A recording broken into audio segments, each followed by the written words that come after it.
Feedback, you're nuts. So, this first little bit is going to be introductions to the characters based on some of the information you guys responded with and gave me for the actual questions we did offline. So, we'll just go ahead and start off in the line that I have, and we'll start off with you, Jupe. Oh, goodness.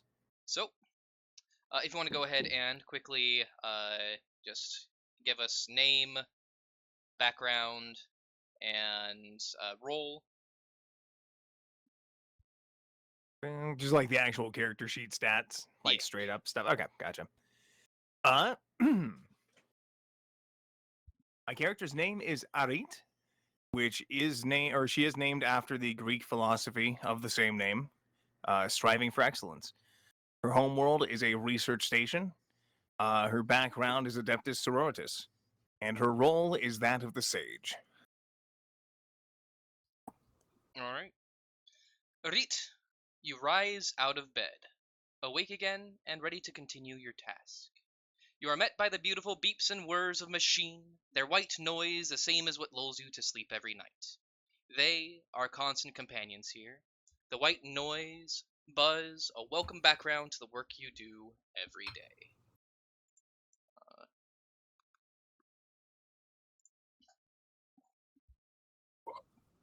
You pull yourself up and dress, stopping by the communal recap pot before you sit down at your cogitator to browse and parse hundreds of thousands of lines of data. You don't explicitly know what you're actually looking for every day here in Research Station 2-3432, but you know that whatever it is, it's important. This station is top secret in the Mechanicus, and only the top echelon of Acolytes are given the opportunity to prove their mettle in the role that you have. Next to you, Nobumtek sat down with her own cup. Dark raven hair spilled out from her red hood with twin streaks of blonde in her bangs that carried up into a loop. Up and at 'em early in the morning again, are we, Aram? She chuckles to you as you sit down as she sits down. You smile back and look into her eyes. What is it about her eyes that draw you in? Got the wrong name there. I know. Fair enough. It was your first name, and then you changed it. That's fair.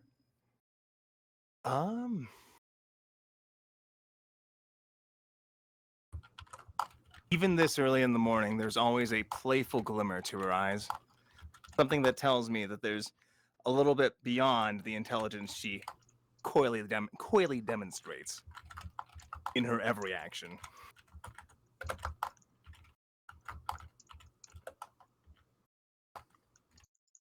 You're smarter than you let on, and you're already pretty fucking smart. So, have any nice dreams? Nothing that stands out. Nothing that would keep me up at night, and nothing to gush about, unfortunately.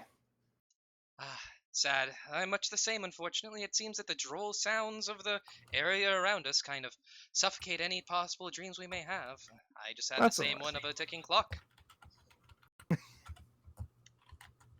But the monotony of machinery is its own reward. That indeed it is. I couldn't possibly spend a day away from this place. The ornery and harsh machine spirits that we have to deal with, they give my life meaning. Oh, absolutely. And I'll be honest, I mean, I feel kind of weird now with the limbs and whatnot being away from machines. Feels like they're a part of me. Your cogitator starts acting up, as it always seems to like to do. A flickering monitor, the data scroll stuttering, delayed, and false inputs on the keyboard. It does have an ordinary machine spirit that doesn't like to listen to anyone, but especially not you. Well, everyone except for Nobumtek. She has a way with machines that has been inspiring to you since the day you met her. She has been working with cogitators her whole life, and it shows, as she comes over with the holy litanies on her lips. From her, it's like poetry. Her cadence a lilting lullaby that calms any and all machine spirits. Her fingers fly across the interface with limber grace in just a few moments, and the machine spirit is calm again. Back to your duties you go, making small talk and getting more cups of recap as you do. This continues for hours and hours as you sift through immeasurable amounts of data. Then you see it. An odd anomaly from the Auspex, the gravitational warpage, odd eddies showing a large body moving through space, a centralized heat source with it that burns as hot as the sun. You quickly run over to Tech to verify the data you see on with her data scroll readouts. It is, in fact, the same. Though Okay. Tech is confused as she barely sees what you're pointing out. The subtle difference in data elude her, as even when she sees them, she can't put them together quite like you can.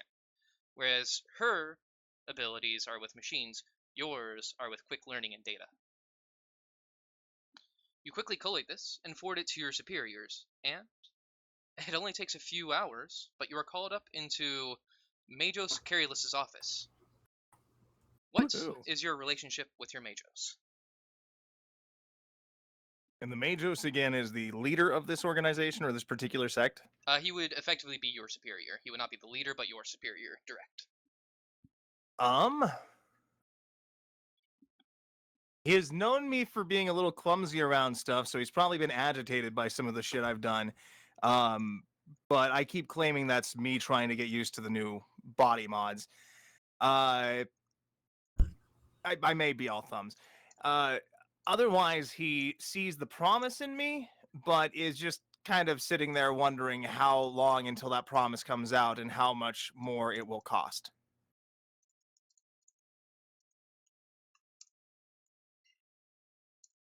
You have dropped some floppy disks that cracked and cost us quite a bit. I cannot afford that again. Ah, So if I'm getting called up to him, it's probably because I'm in trouble, because I don't usually get called up to him for just straight up praise. he turns to you, the respirator in his mask, slowly drawing in breath and letting it out in a raspy hiss, as he initially hits you with some binary code before transitioning over to a common tongue. As you are not quite an actual tech priest yet, you have not been trained in the liturgical sounds of binary code. Don't quite get the scatter chatter. You do not. Your service has been noted, and you are being promoted. Upon the next Promoted? ship that arrives, you will begin your holy pilgrimage to Mars to receive your tech priest augmentation. In the meanwhile, you will be outfitted with more blessed metal to replace your eye, to join your arm and your legs. uh, I obviously will not represent the sounds that this female character makes, but her excitement is barely contained, as she thought this would be a much longer process. And you did. You really thought that this was going to be probably the next few years of your life, Yeah, toiling not months. away at this cogitator, trying to ascertain whatever data irregularities you could and forwarding them up. But apparently, whatever you caught must have been something very important to be pushed up this quick. And even more blessed augmentations to replace your weak flesh. Yeah, no, that's awesome. But, I mean, at the end of the day, you know better than to ask questions. And with that, I mean, you'll get the augments over about a month as you get refitted and recover from the surgery. Though it doesn't prevent you from doing your duties. You're only out for about a day before you are forced to go back to watching the monitors. Forced. But one of these days, and still getting used to your augmentations, and especially the new augmetic eye, you're speaking with Tech again. She has been supportive throughout the transition, and you swear she's even more excited than you are for your advancement. It's, I mean, apparently she's your biggest cheerleader at this point, but I'm fine with that. you also know that her skill with machines has started to get her notice as well. She's actually recently got her left side of her body replaced with cybernetics, arm and leg, and she has Match. electus along the flesh side of her right that goes up along her face into a spiraling tattoo-like formation. You believe that if this continues, she'll probably be right alongside you on that ship to begin your pilgrimage. I'm surprised she didn't get there first. She's the Express smarter one. uh, As you guys continue to do your jobs for the next few months, you don't think too much of it, just waiting. You don't know exactly when that ship's going to come. Probably sometime within the next maybe year, 2, 3, somewhere in that time frame. It's going to be a while, but it's it's a slow wait, but a worthwhile one. And as you are talking with Nabumtek, you are one day cut off by an unfamiliar rocking and shaking in the space station. Afterwards, warning klaxons start ringing out, and what should come next is the shuttering of blast doors. Instead, your augmetic eye sees a pulse, a quick moving wave coming down the room towards you, and then that eye winks out. You lose feeling in your arm and in your legs. The only thing going through your mind is what's happening, while your face hits the ground. Another loud explosion as one of the walls rips away, sending sidling fragments through a half dozen other acolytes near it, and a thousand butcher's blades carving cattle. Then, stepping through the new breach is more Adeptus Mechanicus, but the symbol, it's different. Instead of a skull inside a cog, one half of that cog has been replaced with arrows, forming the part of a star, each of them with a more rusty red, like blood. Nubem did not go down. She is partially leaning onto her desk near a cogitator, and she pulls a las pistol out from her side and starts shooting. And an answer in kind is met. As if an invisible hand of a giant slammed down on her and her surroundings, she collapses, almost crunched flat. As you can see, the life immediately snuffed out of her eyes as her head faces you upon the heap of her body, and the las pistol slides over to you. This is the last thing you see before you go into survival mode. Using your only good arm, you crawl to a hiding spot. Where is it that you hide? What was the room I was in before all this happened? A wide open cogitator array with a number of acolytes. However, there's plenty of small spaces to cram yourself in between.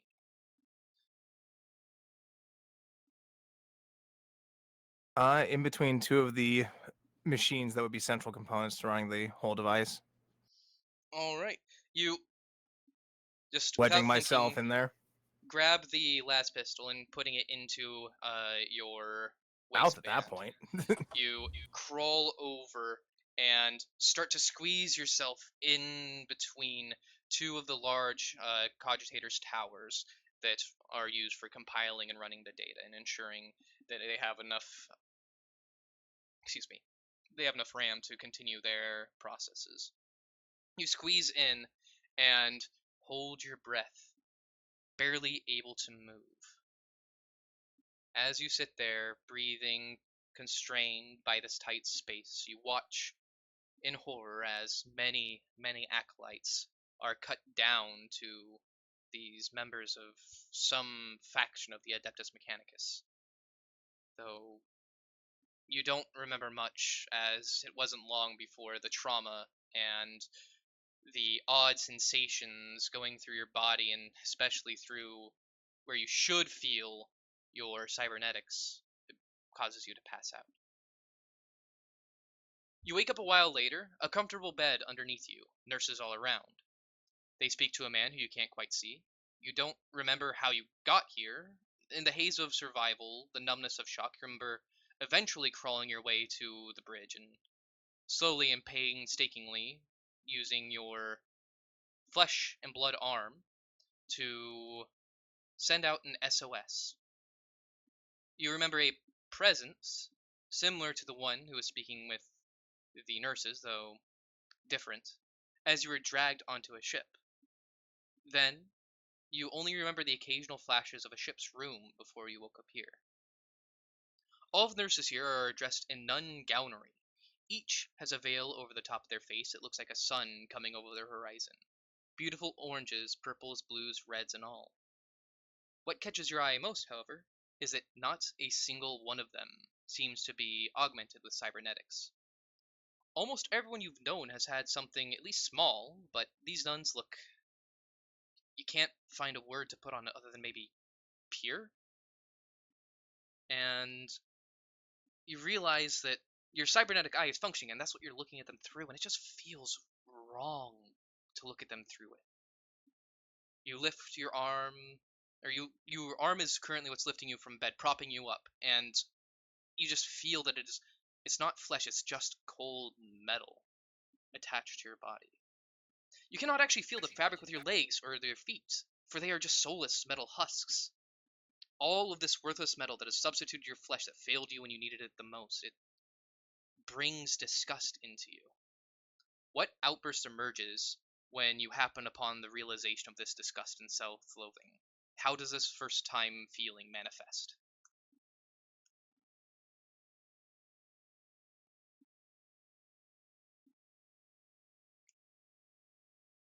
There are no words as she just goes a little catatonic and screams and kind of thrashes about a little bit for a while until she has her tantrum and kind of lies there coldly looking at the sky.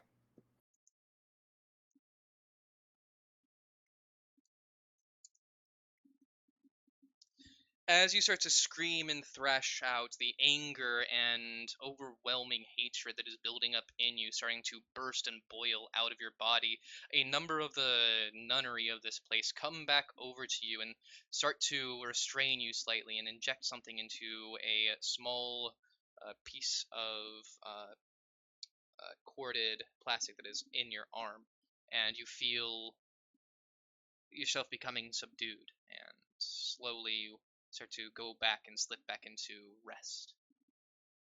Sometime later, as you are still in the process of recovering from your ordeal, a man comes over to your bed, and he says, I represent someone who's very interested in you. He would like to put you to work, as your skills with data and similar things would be useful, and we will ensure that you get replacement parts for your cybernetics, ones that will not be affected by such EMPs, and hopefully ones that are more resistant to scrap code. Your work will go towards advancing the Imperium of Man and rooting out heresy. Perhaps your actions will even be able to prevent something similar from happening to someone else. What do you say?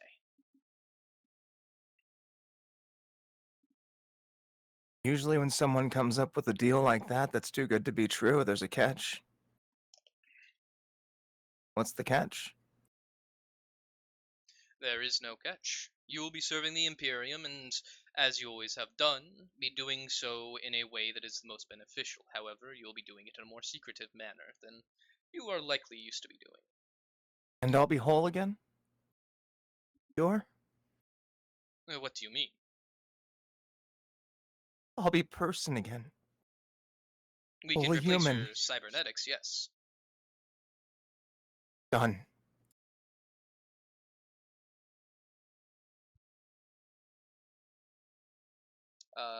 He said replace your cybernetics, not full Yeah. flesh, because he wouldn't know that yet. Oh, That's what okay, he okay. wanted. Ah, I gotcha.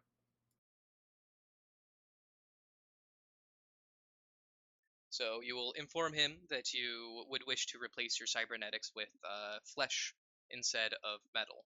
The cybernetics have failed me, and I I don't think I can do my duty right if I have to worry about them failing again. Hmm. You are acolyte of the tech priest, yes? Was, yeah. Uh, yeah. Curious. Well, if that is your wish, I can try and arrange something. I'll need to contact my benefactor, but I'm sure we can figure something out. Can pull that, then I am eternally at your service. Hold tight, I'll be back soon. And after he Whips out that leaves, flip phone. yeah, this fucking bitch. Uh, but as you have made your case, you find out later that it has been approved to grant you flesh and blood replacements for your cybernetics. You get ready to undergo the surgery, and one sister in particular is assigned to your bedside. A sister Christiana with bright white hair with streaks of deep black. She has a kind face and deep laugh and smile lines, probably in her late 50s and early 60s, and takes care of you like a doting mother. But more so, after the surgery, where your trauma starts to come to its full bear, she is there, patiently guiding you along your journey, lauding you in your bravery for casting away the metal and embracing the Emperor's perfection. How hard is it for you to cope with your new form, and how does Sister Christiana help you overcome this hurdle?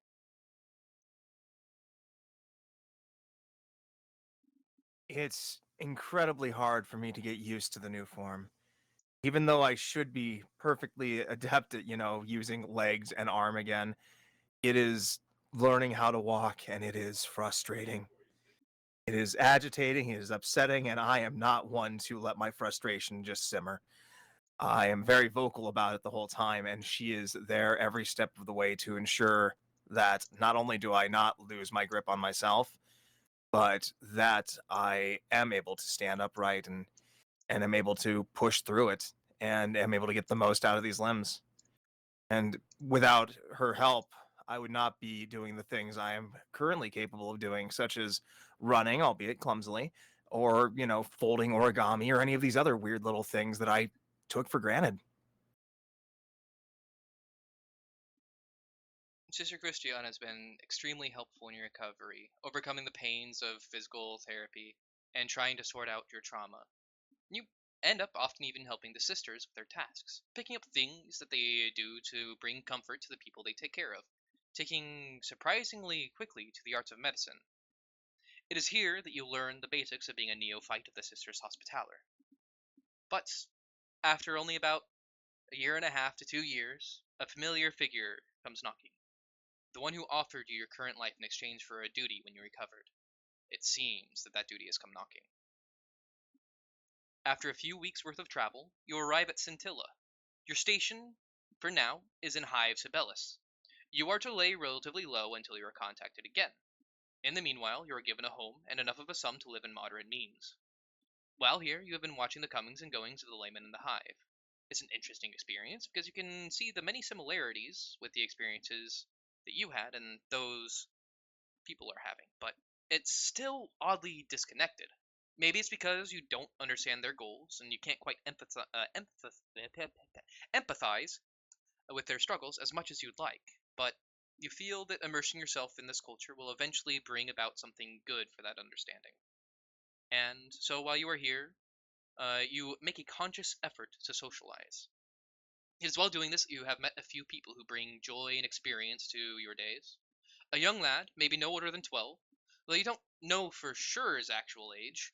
You never really asked, and you just kind of assumed, and he looks young, so you just took to think he's around that age. He's taken something of a shine in you, it seems, and you're really not quite sure why, but you aren't going to shoo him away. His name is Peter. He has ran away from home and is currently living in the streets, plying his trade as a bit of a pickpocket and a scam.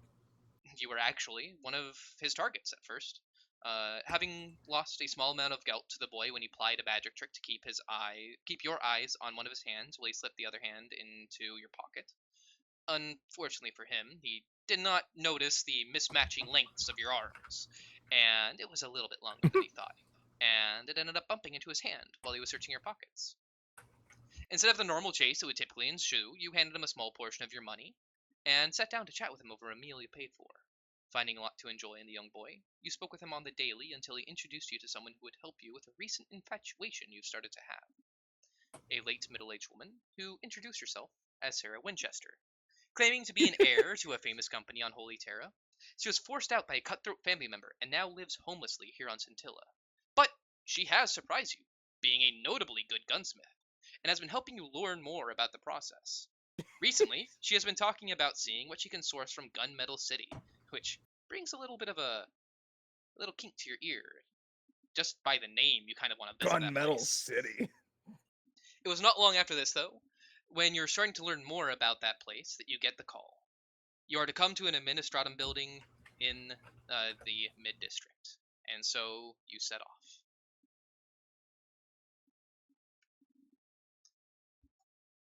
All right, and All right. next we will go ahead and do Elijah. Oh shit, what was the exact things you needed from my thing again? Oh, I don't need anything from you. I've already got. No, like Yeah. character name and all that. Just Oh, when yeah, when he sorry. had me read stuff Yep, off, it was just the those are character the name, things I don't homeworld, remember because background it's so roll. long. Yep, character name, Just the home, third- world, background roll. That's all you need. First four things. Oh, first four things. Okay. Yeah. Character name is Gilbert Brunn. My homeworld is Highborn, and background Outcast. My role is Desperado. All right. You've never fit in with the upper crust. Your noble family has always seen you as a burden, and you've always seen them as, well, holding you back. You prefer to go down into the slums and spend your time with the hoi polloi, not mingling with that high society that treats everyone else like lesser. You hate their look, their speech, their manner, their business. Everything about them is despicable.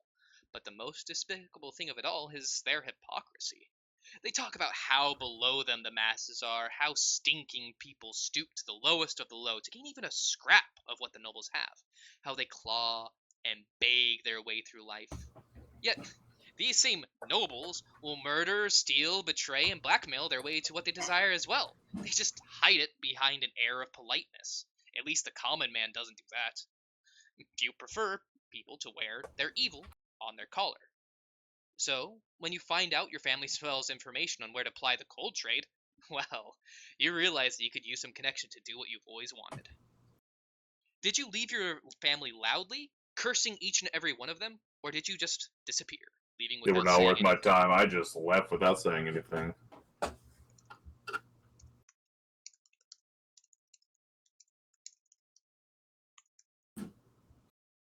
And so you left quietly, speaking to none of them, only utilizing your name briefly to meet with the family friends that you needed to so you could eventually find your way to a place that you wanted, into the graces of a pirate crew. True freedom to do what you want, without that guise of false humanity. This world is all about taking what you can for yourself. And so you cast off your noble name of Aberbach and joined the HPS Guilty Pleasure as a member of the Impulsive Crew. Here, you encounter Oliver Wolf, an older pirate who seems to be doing this for quite some time. He carries a fair bit of respect inside the crew, and for some reason he sees something in you and takes you under his wing and starts to teach you. What is it that he did that made you start to respect this man? He was upfront about everything he did. Even if it was something terrible, horrible, he at least let people know beforehand. He didn't hide anything. What I liked about the man.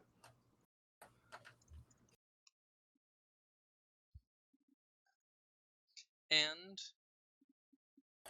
with that, you had yourself something of a mentor figure guiding you through the life of a pirate.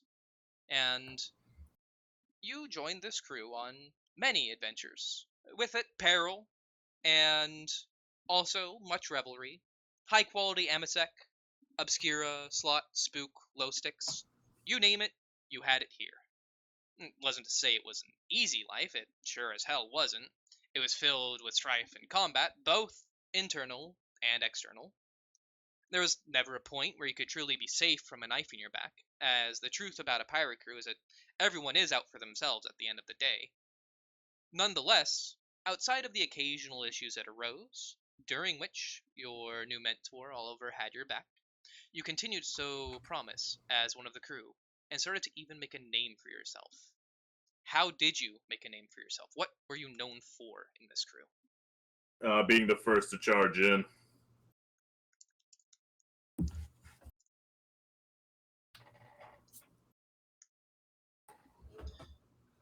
Much to Oliver's chagrin, you were always one of the first to charge in. He did not quite like that. He saw it as a bit foolhardy and did not like the idea of someone he was mentoring being so close to death at all times, but he understood the need to prove yourself, and this is a very good way to prove yourself to a crew. Bravery and stupidity sometimes go hand in hand. Realistically, what determines which one it was is whether or not you come out the other side alive, and well, you aren't dead yet. So, while you were in this piratical life, times were good. The crew was expanding at this point, and you had even acquired two more ships. The HPS Ironmonger and the HPS Crowded Galley were acquired in recent raids, taking them from their original captains, and are the beginnings of a fleet that will surely see you into an age of piratical glory. And then one day, as you were traversing your domains, on the outskirts of the Ascalon sector, heading into the Scarus sector, you saw something. Fast and giant. A ship called the HOS Sanctus Aegis. ripe for an ambush. The fleet is mobilized and starts to move, using jamming frequencies to ensure that it cannot detect your attack with the augury before it is much too late. At least, this was the idea, but something gave up the ambush. You learn this only when their weapons strike the Ironmonger, and in a single instant, as if a small black hole opened up inside the ship, is obliterated. Following this with lance battery slams into the crowded galley, dropping its void shields, and the battle is underway. And you, suddenly at a disadvantage. You start to prepare for a boarding action, as you'll need to make some kind of insane play to come out of this alive, and who knows, perhaps whatever emperor there is will have your back in this, if you even, care too much. But you still need to get prepared for it. You don't know how successful you'll be, but you're just waiting, near and ready, as micro batteries blast all around your ship. You're a bit surprised. You don't know what miracle has delivered your ship to the point of being able to actually do an invasion, but, well, here you are. And as you enter a boarding pod, you feel the rocket power boot under you and a dozen others beside you. As you fly out of your ship, more explosions rock around your pod, as the turrets of the ship try to strike you down. Then, an impact, heavy and sudden. The doors open up, revealing the inside of the ship. Another miracle. You would have expected a large ship like that to be able to shoot down your pods without too much issue, and yet here you are, ready to really tear shit up. And you look to your sides, and a fair number of your other piratical crew has also made it. You would imagine that a few perished along the way, but you're here, and, well, that's what matters. And the people around you, well, they look like just fairly normal shipmen. They are trying to defend themselves, but they are not well equipped nor very able to deal with a quick and quite brutal attack by a pirate crew, and as such you bring death to many of your enemies here. How brutal are you in this moment? Do you kill any and all you see, or do you let those who are fleeing run away? I'll let those who are fleeing run away. Is Trying it to go from for like the higher figures if possible. the ones who are running away? Is there some honor to why you won't shoot a man in the back, or is it just you don't feel like wasting your bullets on those people? There's more important ones. There's more important ones.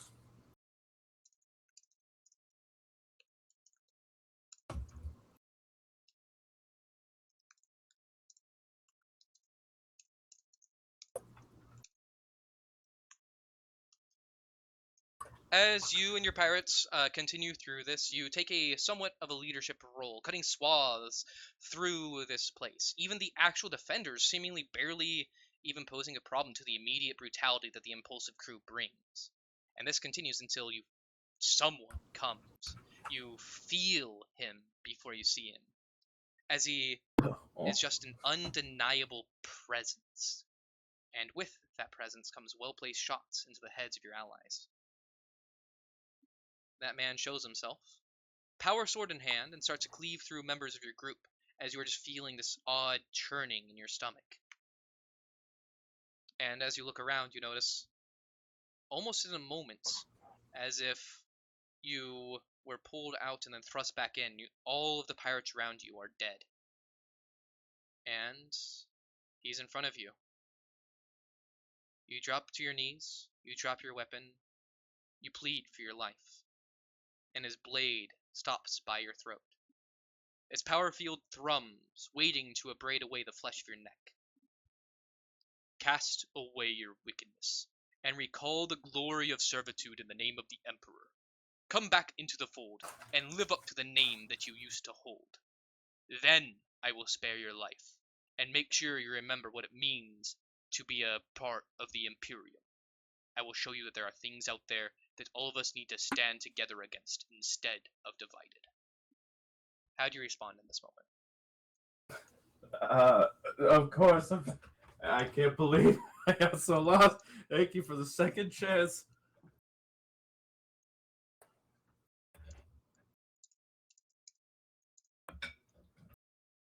So, All right. And as you splutter out those words, you aren't even quite sure if you fully mean them or if you're just saying them to spare your life. His eyes meet yours, and you feel an intense wave of lethargy cross over you, and you fall unconscious. When next you wake, you are not in a cell, but a well-appointed room. Not really what you were expecting, though you do feel a slight dullness and pain on the back of your neck. You move your hand behind and rub, and you notice that there's a small incision that's been closed and is slightly healed. You don't know how long you've been out, and you quickly check outside of your room, and you see two guards watching the door. Quickly closing it, you realize that while it's well appointed, this is still, in fact, a cell. Just one that befits your noble blood. There's good quality amasec, glow sticks, ready for you to whittle away the hours with booze. You also have some books and regicide board. How do you pass your time here? What books are there? What books would you like there to be? I didn't write down specific book names. That's fucking fair. Adventure stories.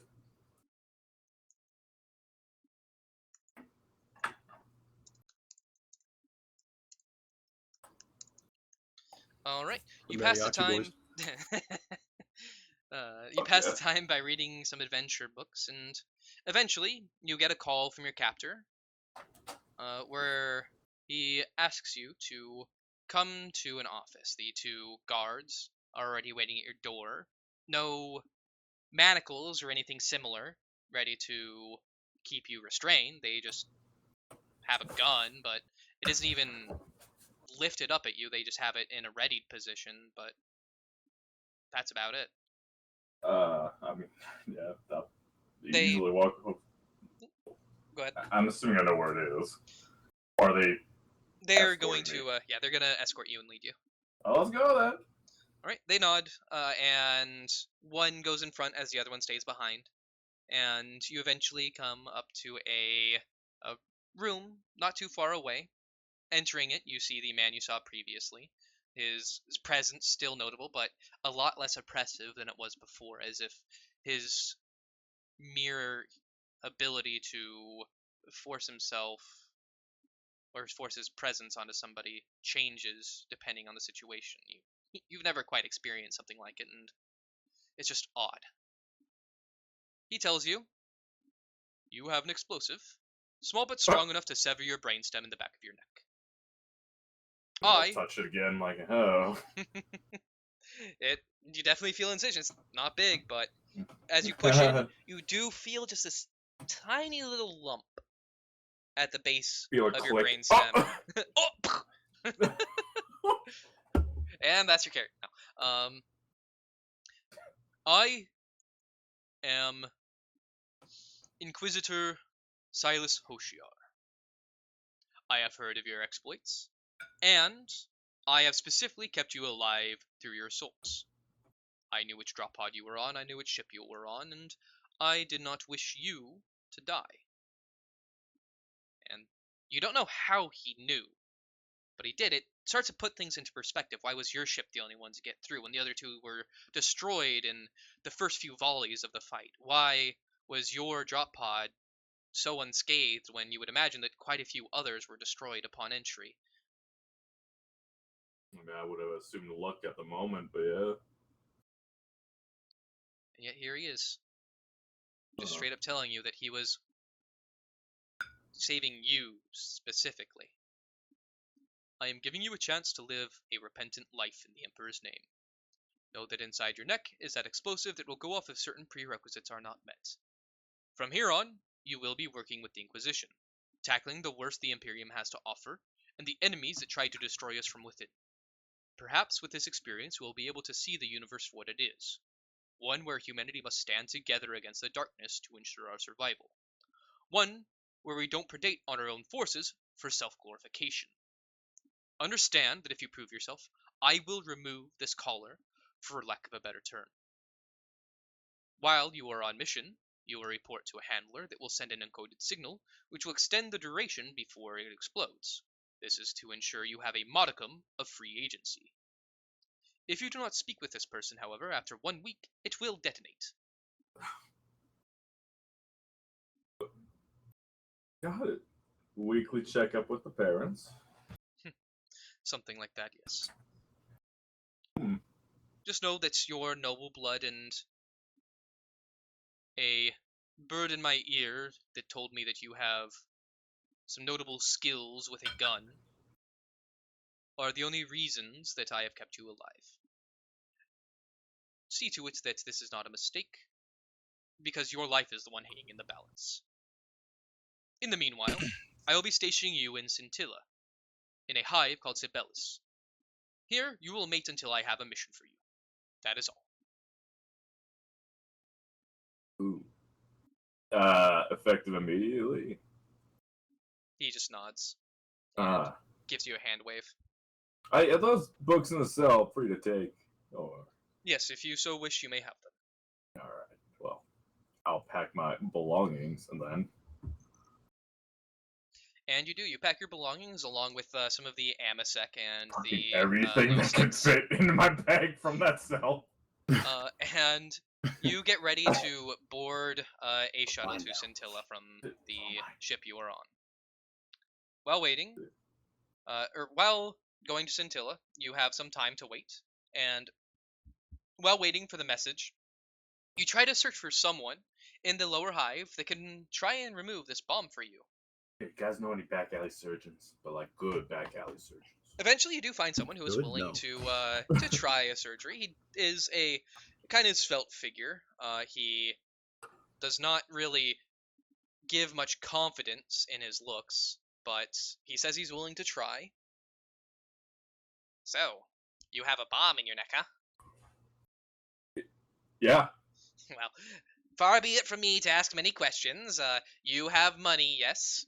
You are provided similarly to everybody else a modicum of money to be able to sustain a moderate life. Yeah. How much would you need? He gives you an amount of throne guild that you would be able to afford.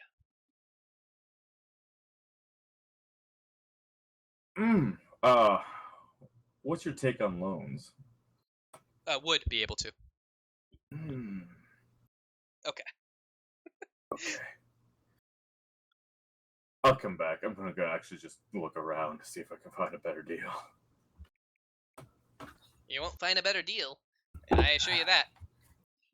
Looking around some more, you do eventually find another person who says he knows a guy. We're gonna be right back with him, but he has a mustache on this time. No. He says Don't that trust that guy. Trust me. he tells you that the person he knows is currently indisposed. They are currently in some of the lower hive sections around the Coscarla district, but I'm gonna get fucking for bugged now, out here. there's not much to worry about. He can just save your name and a place to visit you. So when his friend does come back, he can send him your way. Oh, yeah, you would sooner than later, and within the week. That'd be great. No promises, friend. It's when he comes back is when I'll be able to. I don't quite know which one, honestly. It's fucking. Are you really friends with this guy? Yes, kind of. I mean, I know them, and I have given them people before to deal with whatever odd surgeries they need, on the down low. Wink, wink. Well, I can be sure to forward your name. Yeah, that'd be great. All right, will do. As you head back to your small apartment in one of the many hat blocks, you basically just get in the door and are starting to close it when a servitor rolls up and pushes its arm into the doorway, blocking you from closing it with a small missive in its hands. Yeah, all right. Let's come on in then. It does not come in, it merely holds the missive for you. Oh, no. Grabbing the missive with a disdain fittable only to a pirate who has been forced into some kind of servitude. You open it up and see inside that it is a message fitted with the inquisitorial seal to come to a location not too far away. A administratum building in this Middle Hive area. And not wanting to set off too much, waste too much time, you start off by calling your handler, learning that the next saying that you'll need to report in within 1 week is, "The glory we gain blinds us first with its luster." Mm-hmm. That one I have to repeat. That is one you'll have to repeat in 1 week's time. Alright. The glory we gain is what? The glory we gain blinds us first with its luster. Okay.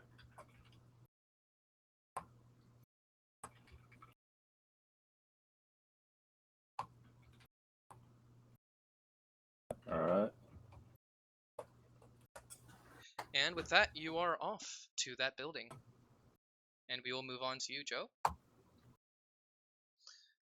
Alright, character's name is Ishmael Lauser from Shrine World.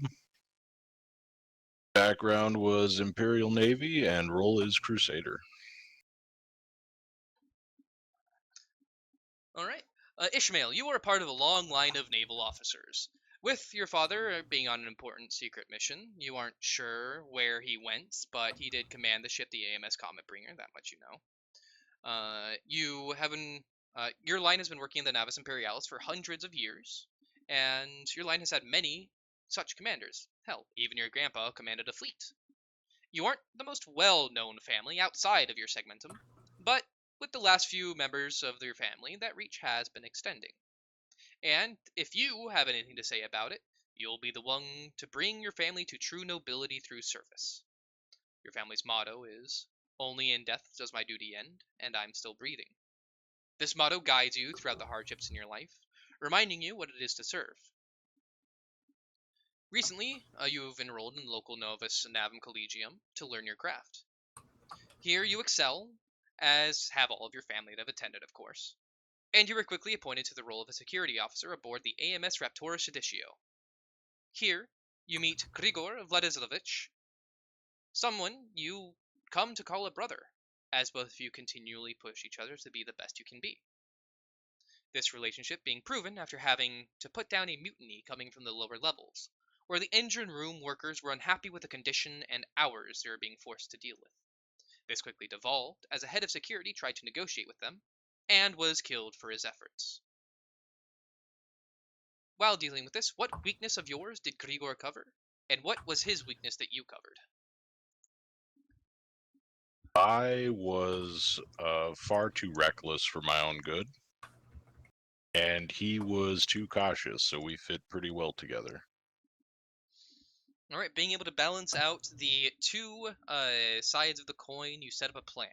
Each of you leading a contingent of 20 men. During this meeting, you each spoke your mind about what you needed to do, disagreeing on many parts, bringing up issues with the tactics each other would be using, but the mutual respect you had with each other not only buoyed the morale of the crew, but it refined the plan heavily over the few hours to come that it was being made. You set about to enact the plan, and through scything lasfire and the smoke and haze of solid projectile weaponry, you come out with only having lost a single man on each team.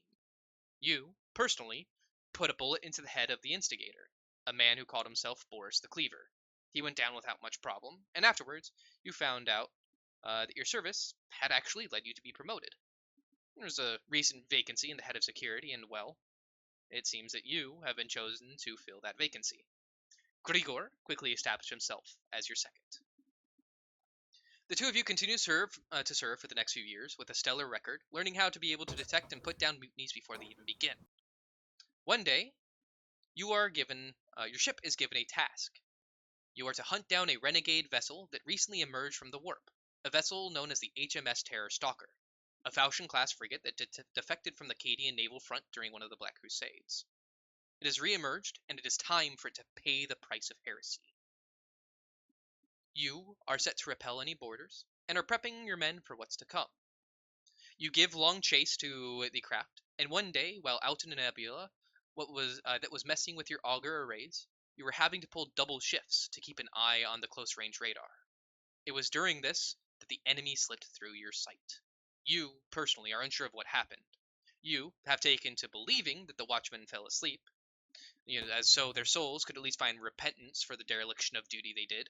You dare not believe that they betrayed all of you, yet sometimes that doubt still lingers. All you know is that you currently get embroiled into a firefight. The las blasts flying by, well, you could deal with that, you've dealt with it before. Grenades exploding in tight corridors, you've trained. Shotguns ripping flesh in close quarters, that's expected.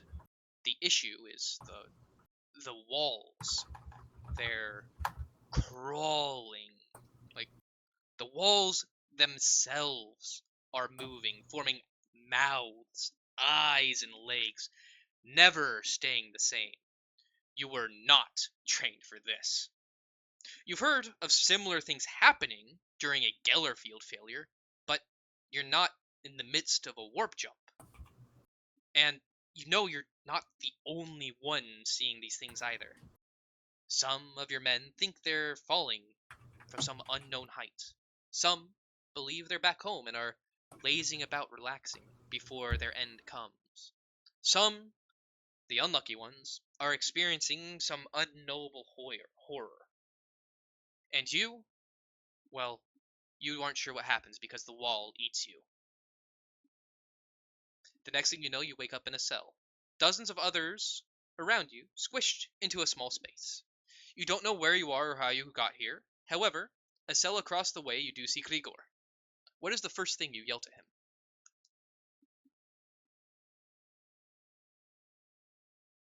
Ooh.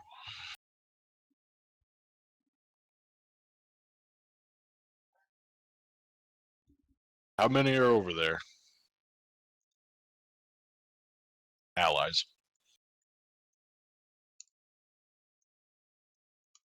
I don't know. Maybe 20 to 30 over here. Similar to how many you have in your cell. Maybe 20 to 30. Perhaps some combined force of maybe about 60 between both of you, though you are all crammed into the cage, so it's a bit hard to tell, and there's probably a few dead bodies in here too, so who really knows the actual count? You barely even have enough room to move, let alone really get a good number. I don't quite remember what happened. I recall seeing some hallucinations. Thought some allies were helping us, and they thought that we were bad guys. I surrendered to them, and next thing I know, I was here. How about you?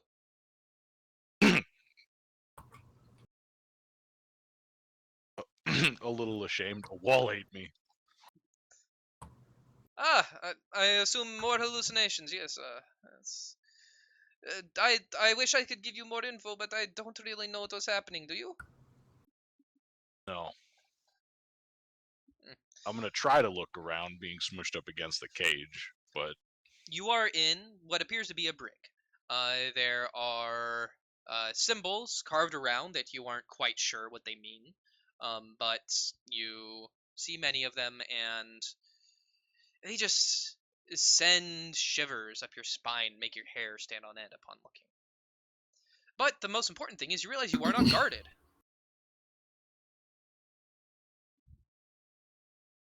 You sit there and you try and trying to think of a way out. Once a day, someone does come down, dressed in rustic brown robes with an 8-pointed star symbol, and they grab a couple of you. Initially, you thought this was to torture them. However, as the days wear on, those individuals who were grabbed never come back. And you realize that you really need to get out of here. It isn't just a, I need to figure this out. It's a, I need to get out of here now with my men. You need to help yourselves. And so you come up with a plan. It's not a pleasant one, but it's the best you have. One of the people in your cell died of infection not long ago, and well, he's got a perfect good finger right there, so you bite it off and use the stone in your cell to peel it down to just the bone, and grind that down even further. You make something that is a kind of facsimile to a lockpick. You don't know how to use one, but hey, you got one. And as you reach your hands through the cell door. You start to try, and you realize that you have absolutely no fucking idea what you're doing with that. Until someone makes himself known. A man named Pierre. You recognize him as you've actually had to put him in the brig back on your ship a couple of times for getting to places he wasn't supposed to be. Well, thank the Emperor he lived, you guess. Perhaps you actually will have a chance to escape this place. He uses these fingerbill knockpicks, and Ave Imperator, it works. Then you wait. Wait for the next time one of those cultists comes down, overpowering him and pushing your fingers through his eye sockets, feeling the occipital bone crack under your assault. You have slain one. He doesn't have much of a weapon, but he still has a las pistol and a odd dagger, and, well, it doesn't seem like there's many guards down here, so perhaps you can find another person, and slowly get yourselves armed by taking advantage of their lack security, recognizing, as you do this, that the enemies are also not well organized. So you secure your escapees some new weaponry to fight their way off the ship. Here, you and Grigor are quickly at it again, turning this group of mostly non-combatants into respectable killers. You do start with about 60 people.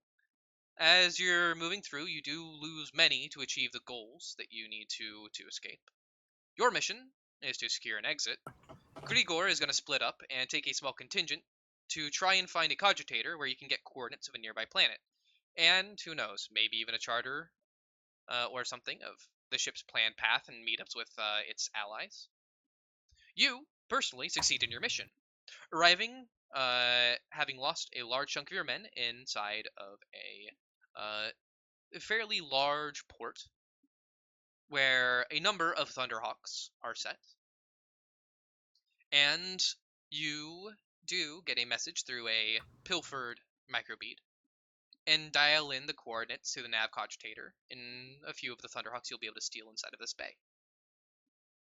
He also is able to send you information as to the ship's planned path, as well as some meetups with some allied ships that it has along the way. Though, as you get ready and wait for him and his men, that is unfortunately the last you hear of them. He never does show.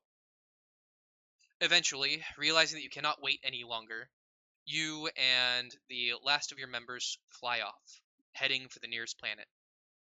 As you're going, you have 4 Thunderhawks that are deployed.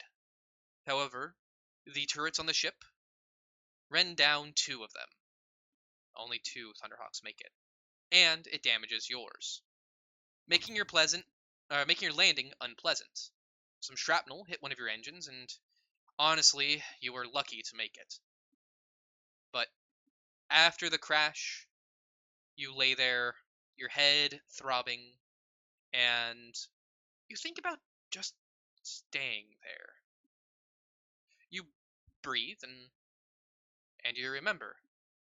You breathe again.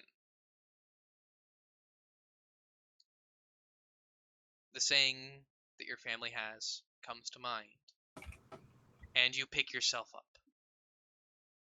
Heading out, it seems that the other Thunderhawk landed nearby. They did not want to leave the members who were crashed landing to fend for themselves. Counting, you see 7 individuals, not including yourself, of course. And you start to lead them through this new planet. This place has clearly seen some war in its time, recently even. You carry your men through, scavenging what little food you can, and slowly but surely starving to death. In addition, you find out this place is home to orcs. Fantastic. You couldn't have had a shitty enough time, but now you have to deal with this. Fortunately, it appears that they are only in small bands right now, and occasionally you even see them fighting amongst each other, trying to find out who the biggest orc is, but it's not really something for you to stick around and find out. As such, you're able to skirt around them, only getting into the occasional firefight, even having to pull a full retreat from what looked to be a place where you could fill up water and get some more food, as a large contingent of orcs pulled up in war wagons. You could not stay around, and so you had to continue starving, and water was also becoming an issue at this time. During this, you had to resort to extreme rationing, and unfortunately, during this, one of your men killed another. And Unfortunately, that means you had to put a bullet into him. Down to just 5. The next day, a combat with orcs drops 2 more. Now, it's just you and 3. And while you hate that it's one of the first things you think of, one of the first things that came to your mind was, well, at least that's less mouths. As you continue to wander, the realization of your situation slipping in, the salvation that you're hoping for seemingly never to come. About 10 days pass as you guys are on the brink of starvation. You eventually do come across that salvation you were hoping for. A small, moderately fortified city of Valerius. Here, you are welcomed with a fair bit of trepidation. After all, how could you have survived out there with the Orc menace? But your beleaguered form rings true to the experience you are claiming, and quickly news of your accomplishments spread. Buoyed by, of course, the men who quite quickly imply you as the person who was the only reason you all survived. Not long after that, a man dressed in the regalia of a noble comes to you, telling you that you have been selected for a higher service, and that your recent experience makes you a clear candidate to fight the hardest wars in the Imperium. With this, and without much of a choice it seems, you are pulled aboard another ship. The HOS Sanctus Aegis. It is here that you meet a man with a heavy presence. His just being around him fills you with this odd throbbing in your chest, as if he could merely wish for your heart to stop and it would, but you get the feeling that he has no intention of doing so, and in fact is here to, as he quickly puts it, recruit you into, well, you've heard of this. You thought it was something you didn't really need to worry about ever, but something called the Inquisition. Every person generally has an idea of what it is. It's usually a boogeyman, or something to avoid, but that's more so if you are being investigated by them. But here is a man offering you to join the Inquisition, introducing himself as Silas Hoshiar. And, well, what better way to get your family's name out there, become a noble, than to serve such an esteemed organization and hopefully serve it well? You know that it is probably going to be a dangerous task, but, well, as your family has said, what is your motto? Only in death does my duty end. I'm still breathing. So you take in a deep breath and accept. He tells you that he has a mission for you on Scintilla and that you are to wait there. He will provide you with a small home in a Hablock and ensure that you have enough throne guilt to be able to support yourself with a moderate lifestyle. All you need to do for now is wait. And it is here that you do such in Hive Sibelius. While waiting, you set about the rote memorization of your general area, the Hablock you are currently living in. The time spent gives you knowledge you need in case something does go wrong. Fortunately, you don't need to worry, as before anything could happen, you are called to a building in the Administratum District.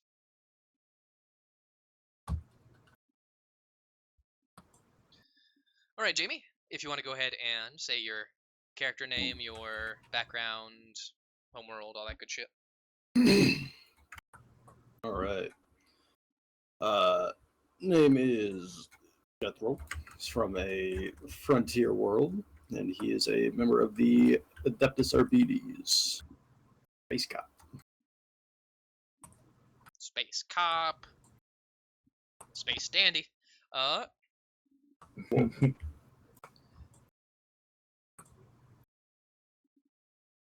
You have been investigating someone for some time, and you were so goddamn close. You've been investigating the planetary governor of Lugnum, Hector Hammermar, for shorting material ties demanded of the Imperium. You initially assumed he was just collecting some on the side to sell and make some more money, as many nobles are ought to do. Yet here you are, finishing the final touches of putting together this web of deception, and you find out that he's been sending these portions to Kolth, aiding the war effort with the Severan Dominant against the Imperium. He is a traitor, a seditionist. He is scum of the scum, and you swear you will bring him to justice. Quickly moving to the palace gates, you attempt to try and intercept him before he escapes. You and a small contingent of Arbites assault his governmental palace, destroying its defenses and killing his guard. And you get to a launch pad just a moment too late. You realize the only way you could have gotten here this quickly, the only way you could have gotten prepped, is if someone had tipped him off before you could apprehend him. What do you say as his ship is casting off into the sky?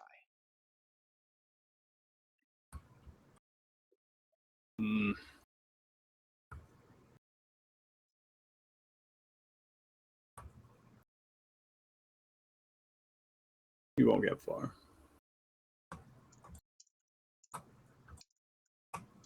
You grumble underneath your breath, knowing that you will follow him. You storm out of the palace grounds, anger in your veins as the thought of a mole inside of the Arbites boils your blood. Storming back to HQ, you push into your superior officer, Alacrisius Calder's room, and demand that he give you the files of everyone who touched this case. What is your relationship with your officer?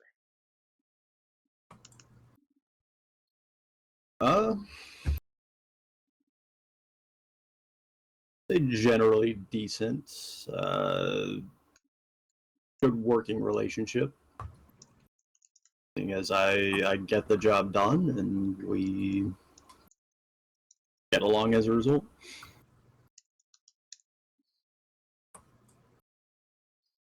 He gives you a quizzical look, but does a gruff nod, and I assume there's a reason for this. There is. It better be good. I trust you.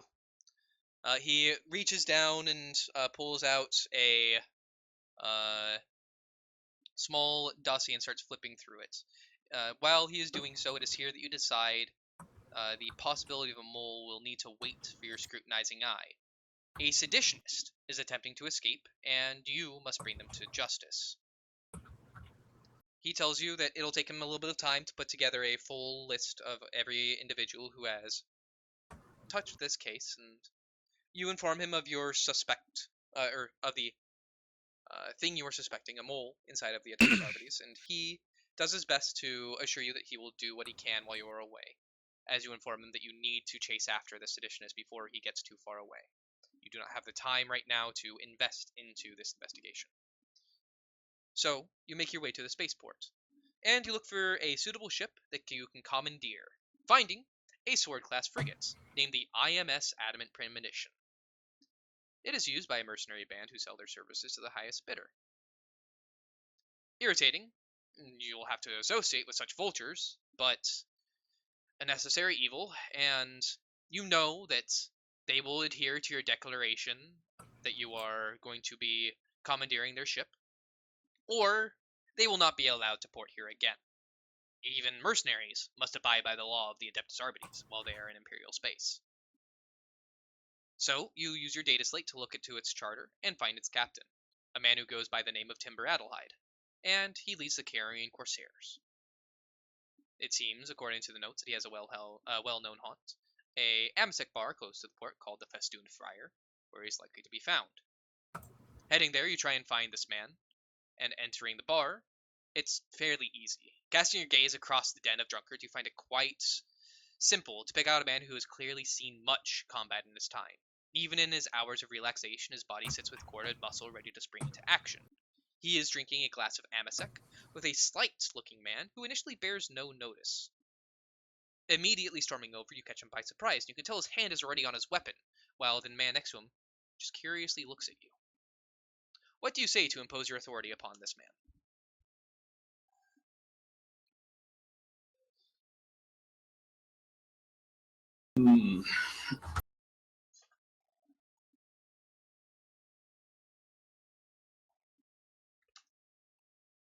Tracking a fugitive fleeing from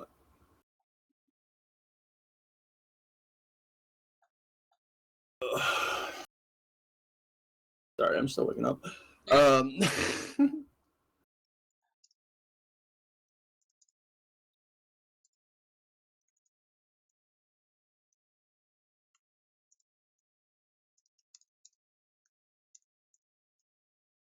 something along the lines of, I'm tracking a fugitive. fleeing Yeah, I'm from the tracking law. a fugitive. He is Or I'm accused tracking of- a seditionist. Yep. Need to commandeer your vessel. He is accused of sedition. Any attempts to resist this will put you in alignment with what he did.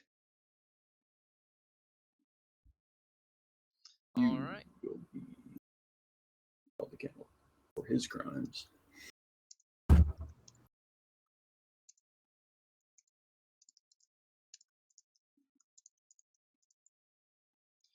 Well, I don't think I've ever had such a bold Arbites come up and ask me for that. Do you really think? As he starts to clearly take offense to your words, the man next to him leans in and whispers in his Captain. ear. Oh. After a few moments, the man, Timber, relaxes and nods. I apologize. I am not used to such forthright requests, nor am I very used to having to deal with the honored members of the Adeptus Arbites. However, we would be honored to have you aboard our ship. Under one condition. My cargo is not to be touched or looked at without my express permission. My business on my ship is my own.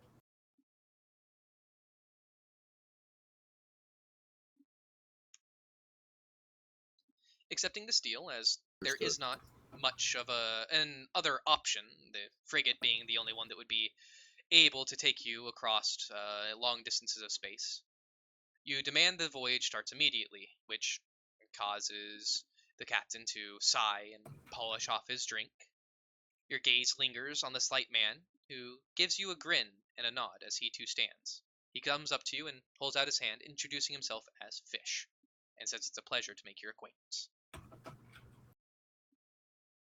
Likewise, Fish. As you all aboard the IMS Adamant Premonition, you make your preparations for departure. And it takes a few weeks, perhaps more, as you are traveling. And during this time, you are able to talk with the crew a fair bit, many of them hitting the general tropes you would expect, and many more not being appreciative of your presence aboard. However, one of them does stand out to you. The man you met at the bar named Fish. He doesn't strike you as an actual member of the crew. Instead, seems to be being transported by them, though he would never tell you why or where to. But what is it about Fish that causes you to form a friendship with him upon this voyage?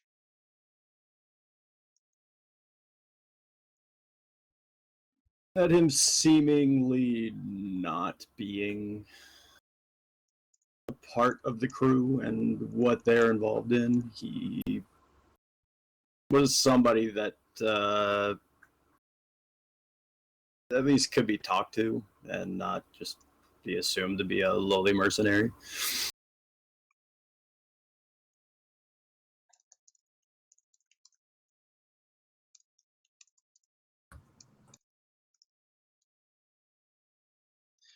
This odd figure, mysterious and secretive, clearly not a merc and very much willing to speak with you whenever you would desire, and actually quite respectable talker, is able to carry conversations on for quite some time through a many number of different topics. It's odd because he seems to still command some respect from the crew of the ship as well, though he does not bear the markings of a man who would have fought in many fronts, so you can never really tell why he commands so much respect from them. And these weeks turn into months upon the trail, eventually leading you a further distance that you would have liked, deep into the periphery subsector. Your ship brings you down into an imperial port on Kolth, and to your surprise, the Adamant Premonition does not immediately leave upon dropping you off. In fact, Timber, the captain, even comes out and tells you, well, I believe you'll need transport off this world when you get back, and I need to make sure I get some kind of payment from the law for helping you. No reason for me to just leave yet, you understand. So, we'll be here.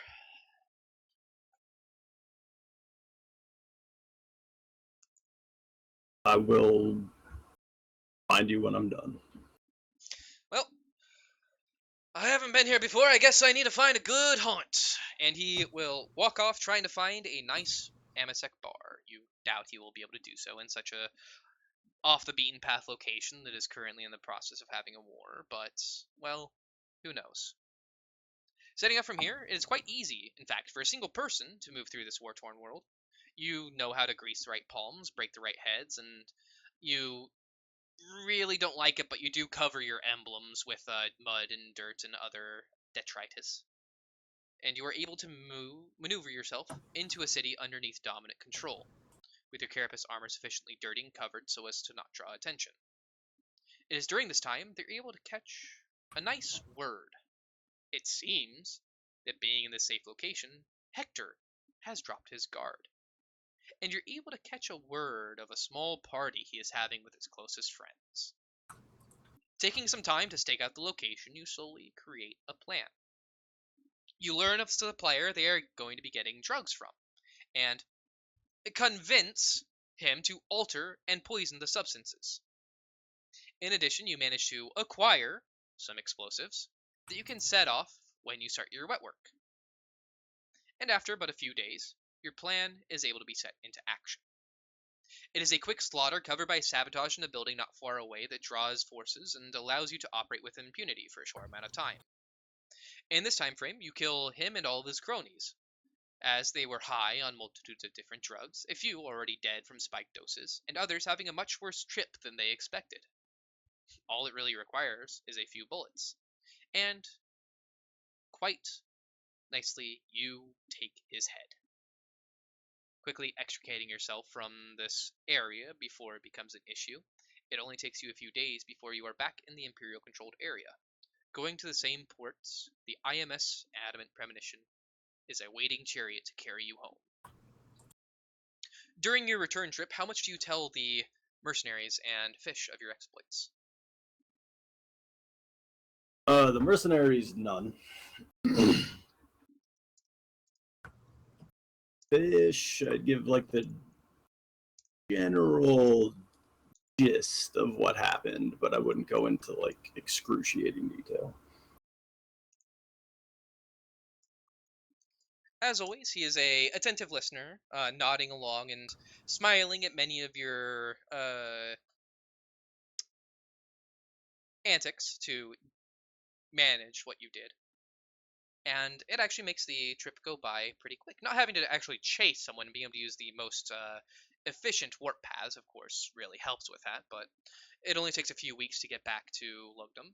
And upon arriving, Fish, still with the Adamant Premonition, hands you a letter, telling you to give it to your captain. Looking at you oddly, you leave the ship, heading to your Arbiter pillbox station to inform of your success, and start to try to find out who the mole is.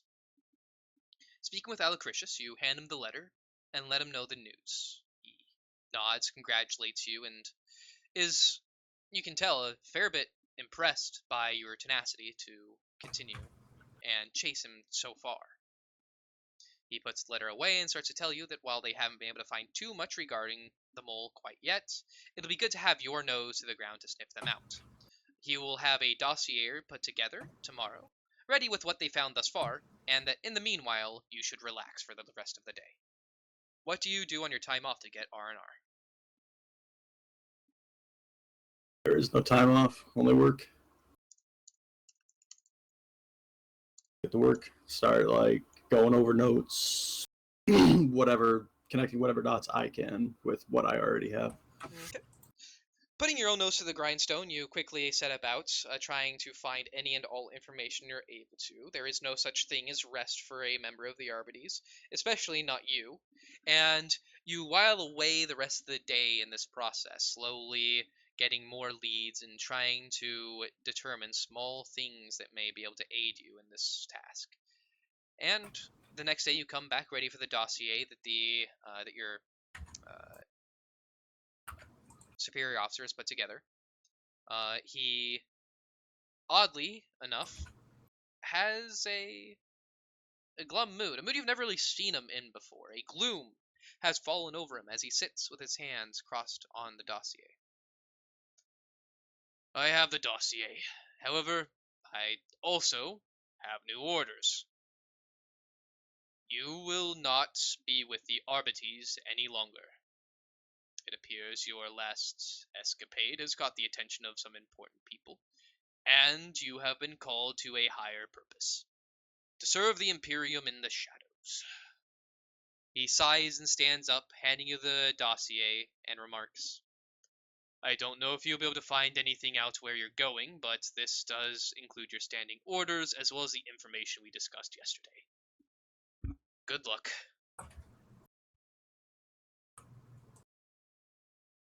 Just looking at it, a bit puzzled. I'll look over the orders. As you open the dossier, the first thing you see is the symbol of the Inquisition, and a missive to meet someone on the spaceport. Ah, shit. Going there, a silent man is waiting for you in the listed section with a space-capable shuttle. He merely grimly nods as you approach and motions you inside.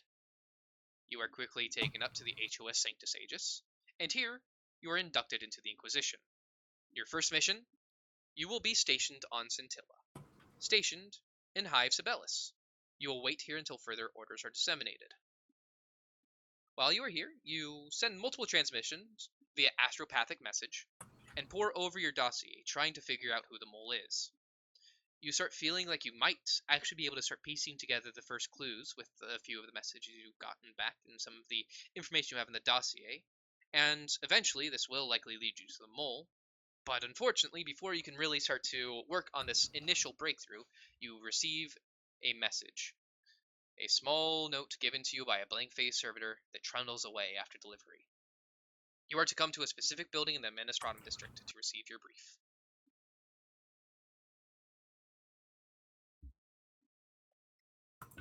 Excuse me. And now, finally, Dylan.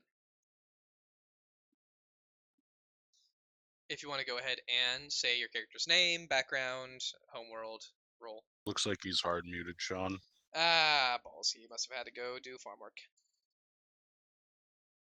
I have been waiting the entire time to say this. I don't know if you purposely did this, and I don't know how you would have, but the music cues were fucking on point, my dude.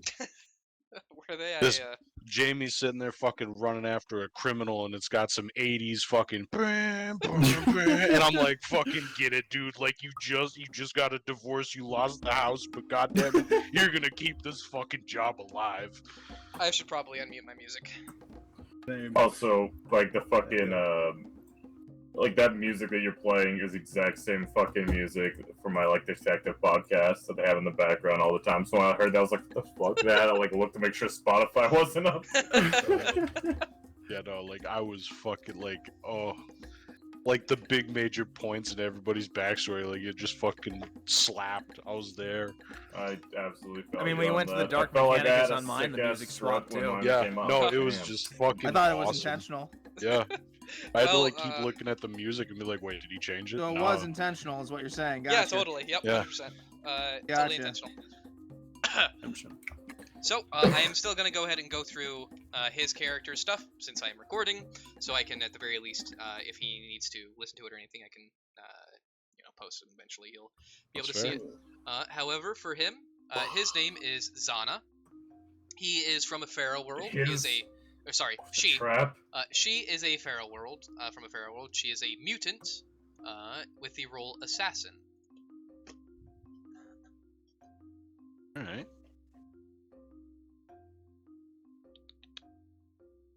Actually, I'll just have to skip over the questions I have inside of here.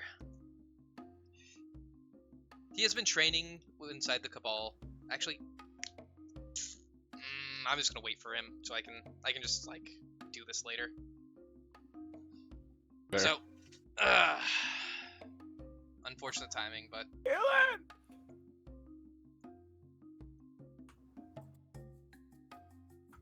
all right. So, let me get You big this ball up of a little stinky. bit. Stinky poopy butt. He's just gonna come back and be like, "Damn, I said the biggest steak." Right.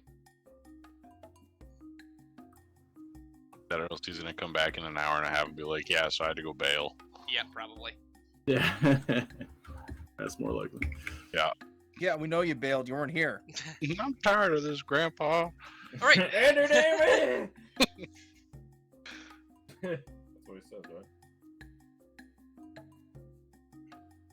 At the appointed hour, you each have made your way through the bustling faceless masses of the Administratum Quarter to an unmarked service elevator platform set in the rear of a vast and imposing building, covered in bas-reliefs of skulls, half-draped urns, and other symbols of death. Crowned by an immense statue of a weeping saint.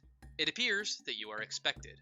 The wizened face of the platform's inbuilt servitor studies you and pronounces, "Pass," as you start getting ready to climb on board. As the note implied, you all were not the only persons called, and you can make for an uncomfortable and diverse-looking group standing in the tense silence as the crowds throng by. But who is the first to arrive? If everyone sort of roll me a d10. Oh shit. Whoopsies. Pop.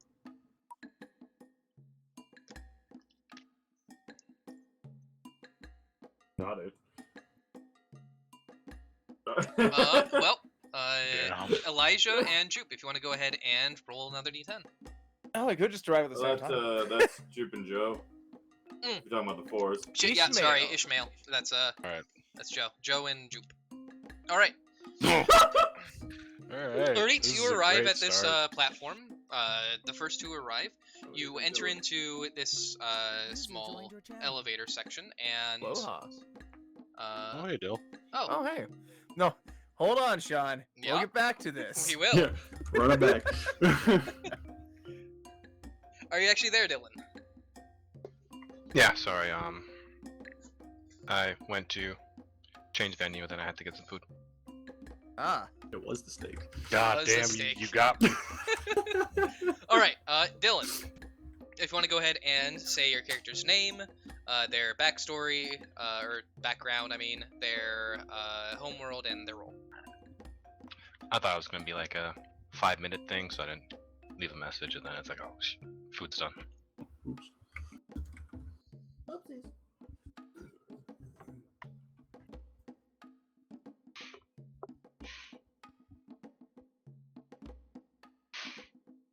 Okay, name Zana. Homeworld, Coscarla, the recently rediscovered feral planet. Background assassin. Or background mutant, roll assassin. Alright. Advanced background, untouchable. A blank. You have been training inside of your cabal of the Sinolo Alpha on the dark side of your planet. Your cabal trains day in and day out from the age of 5, and it is always in the hopes of you can become a marksman that wields one of the Laslock of the Order. You, however, were always more adept in close quarters. In addition to this, there was just something always off about you. The way people interacted with you was always stunted, like they didn't even want to be around you, no matter how you treated them. It's as if your very presence was off-putting. This, unfortunately, caused you to be a fairly solitary person during your youth. Your only friends, your mother, and some of the odd weeds that you could grow under the minimal sunlight that would come from the corona. Of course, the sun itself would never move here, as it was locked in place. So you would never truly see it unless you became ready to battle and your aid was called upon by the Darsgalnar, or some of the other clans here. But, at least in the meanwhile, you could train and hope that one day you'd be able to see its light come true. Your life was one of rigorous training to ensure that one day you would be able to cross the liquid boundary and stand in the light of the fire god that casts sunlight down. However, this upbringing is cut short, as by the time you're 15, almost 16 years old, the Kalakmar Tanuk clan raids you. You catch sight of but one man who carried with him a heavy weight despite his smaller size to the rest. Someone who burns into your mind, though you know not his name, just knowing him as that man. It is during this that your mother is able to fend off the attack just enough for you to hide and escape into one of the caves nearby. However, it's a cave that both you and your mother knew, And often you both would come here to look at some of the crystals that formed here, as they were quite beautiful and interesting to look at. You wait, eventually hearing the gunfire die down outside, and you expect her to come through the cave entrance, ready to bring you back home. That never happens. You never see her again. Instead, you are alone, with a glowing fungi and lichens, and the beautiful crystals that refract the bioluminescent light.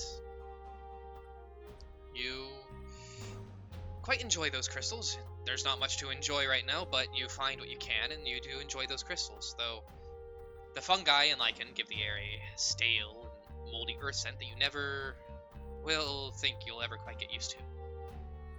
Your time in this solitary place, away from anyone or anything, what do you do to cope?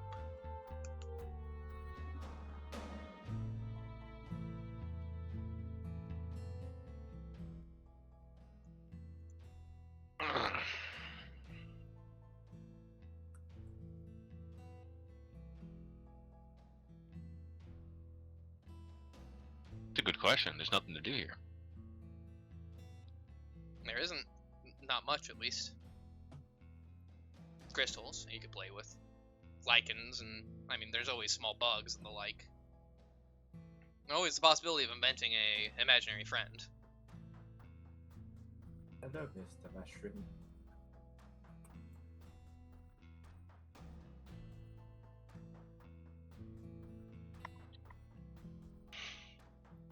Oh, let's continue the daily training regimen, as well as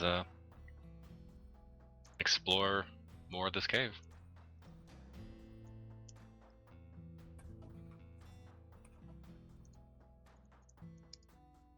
Figure out what can all be eaten here.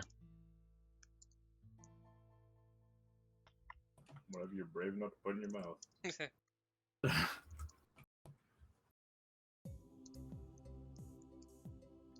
Alright. While wasting away your time here, training your body, keeping your mind sharp and off of the trauma that is still quite recent, you also explore the cave, and it's not a particularly giant cave, though there is a fair amount to explore. It's only lit by the bioluminescent fungus, so you have to take your time. Fortunately, a fair amount of what's here does seem edible. It's not great, and there's not a lot of it, but you think that you'll be able to keep yourself alive for a little bit while trying to figure out your next move, but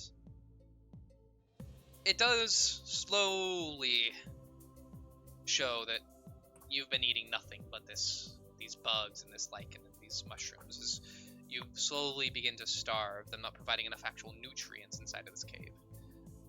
And that's when you hear sound of paws on stone.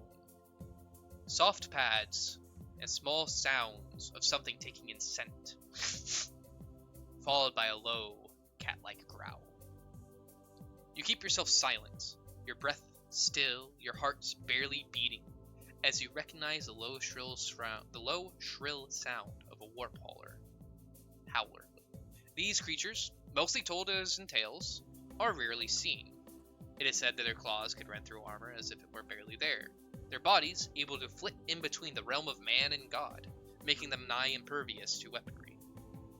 Their fangs, as large as a finger, and their speed like that of a shadow. Finally, if their claws don't rend you asunder, they have the strength of a dozen men, and just a swipe will be able to break many of your bones with ease. If it finds you, you're dead. You know this deep in your heart. You feel around your feet, grabbing onto a sharp rock, knowing it would be a feeble means of protecting yourself, and yet you can't help it. You need something to defend yourself. And your palms, they start to sweat. Your heart, you could only keep it slow for so long, and you can't help but feel it speed up, the tension becoming too much. You peek around the corner. Bad move. It sees you, and its dark panther-like form sprints at you with incredible speed. And, just as you saw it, its form goes near translucent. It jumps, going into a long lunge, and you close your eyes, holding the sharp stone in front of you. You breathe in, and you breathe out. You've been told that the moment of your death is like 1,000 hours, all condensed into a single second. But you thought it was more of a hyperbole? This feels like it's taking a long time for this death to come. So you open an eye. And then you open the other. Another. The third eye. The creature in front of you writhes in agony, as if just being near you causes it immense pain that it doesn't understand. And your instincts kick in. You do not wish to waste this moment. You don't know what is going on, but you will not stand down while you have the opportunity to kill this thing that will gladly kill you if it gets a chance. You plunge the stone deep into its eye socket again and again and again and again and again and again, over and over, until all that's left of its skull is mush. You don't know what happened, but you're alive, it's dead, and you pray to the fire god, thank him for his protection. You thank his mirror, the female darkness, for giving you this bounty. And, well, you haven't eaten meat in a long time, and oh boy, looking at it right here, right now, But now's the time. your stomach, whew, it kind of wants some. And so you eat its flesh, cooking it, of course, with what little you can find to make a fire. And more of these creatures come over time, and always the same story. Your very presence seems to put them into this fit, and you consume more of their flesh. The more you do, you start to change. How does this flesh mutate you?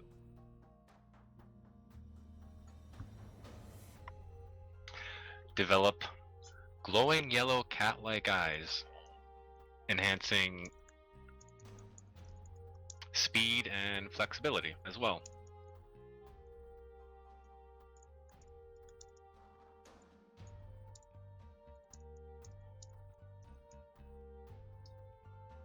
It is in this cave that you stay, eating these creatures and anything else that comes in for nearly 2.5 years by your estimation.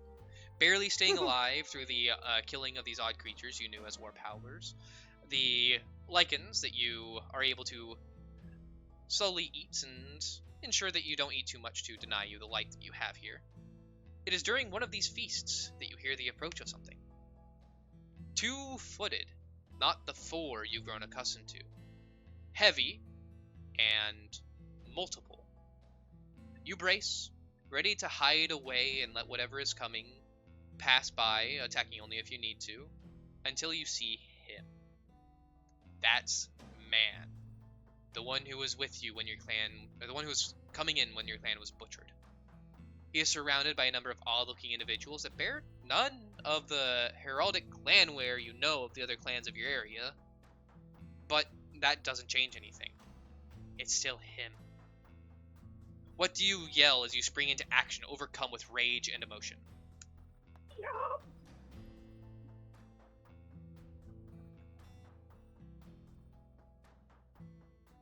How about a simple die?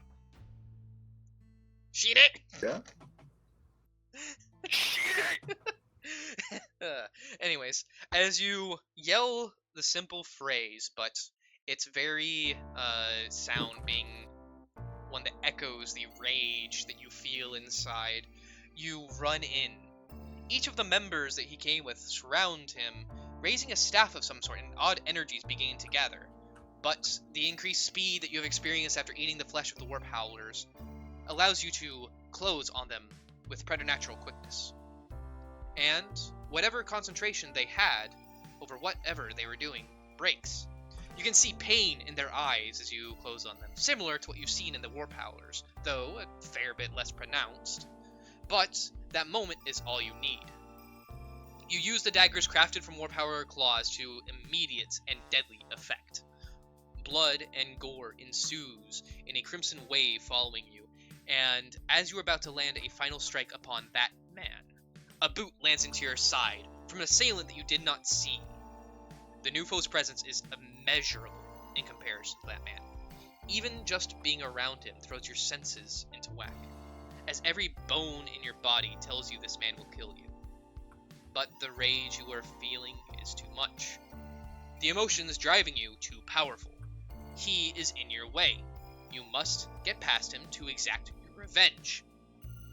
And so you try, but he is able to match you in every way. He is able to best you in every way. And not long after, you are readied for a death blow. Knowing that you are sure that it will be all ending, it goes dark. But it is not death that you experience, but instead a rare mercy. You wake up in a bed. It's comfort. It's actually fairly uncomfortable. You are not used to being in something so nice, and you don't like it.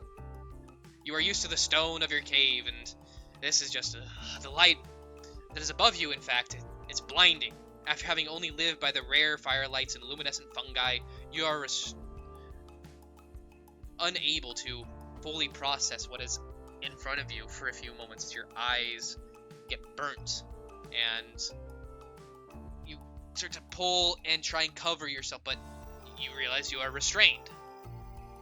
You rail against these restraints before that overwhelming presence is beside you again.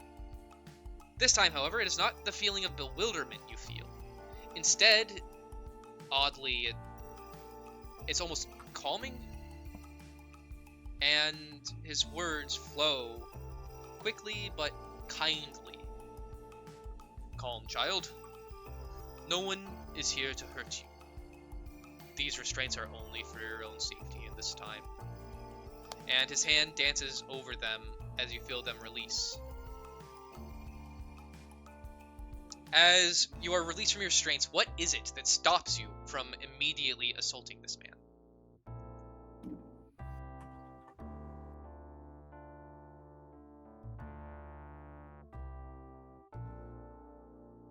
Nothing. Slap. God damn it. Ah! It's Oh, you the know, bro. strength he radiates and the fact that he's showing absolutely zero fear.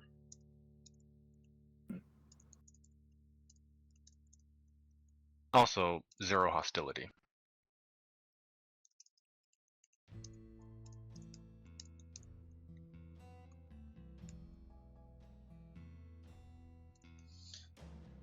As you sit there, you initially feel that animalistic desire that you need to escape, but that the feeling that he just radiates quickly calms you. There is no hostility in his words, no fear, and you are disarmed by his kindness that radiates from him. My name is Silas. Silas Hoshiar. And you, my child, are special. These words are how you meet Silas. He is to become a father-like figure as he teaches you to control an inborn gift you seem to have. He tells you that what you have inside of you is a powerful tool, and also a curse, as all power is. It will drive people to hate you for no reason other than existing. However, you have a place here, where the people who would despise you don't exist, where you can carve out a true life for yourself. These words strike something deep inside of you. Especially with his phrase, "Do not worry about your past. It is inconsequential to your future." But those words, they are still hard to listen to. That man, as you still know him, is responsible for so much pain. However, could you forgive him? As if sensing this, Silas speaks. His name is Ixaru. He is an ally, though you may not see him as such. The attack on your camp was an unfortunate reality of his place in life. He had little choice. I know this is not reassuring to hear, and I know it will be hard for you to forget. I instead ask that you galvanize that hatred into something useful. Direct it against the creatures that exist that forced his hand into that action. Heretics, Xenos, and most of all the arch-enemy are all responsible for your suffering.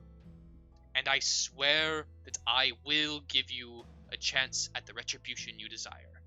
But for you to acquire it, you will need to train. And is that solemn swear that he gives you, one that you could feel in your bones was true, breaks the hatred building in your heart into 1,000 pieces. And it is over the course of the next few years of training that forges those broken pieces into a sword.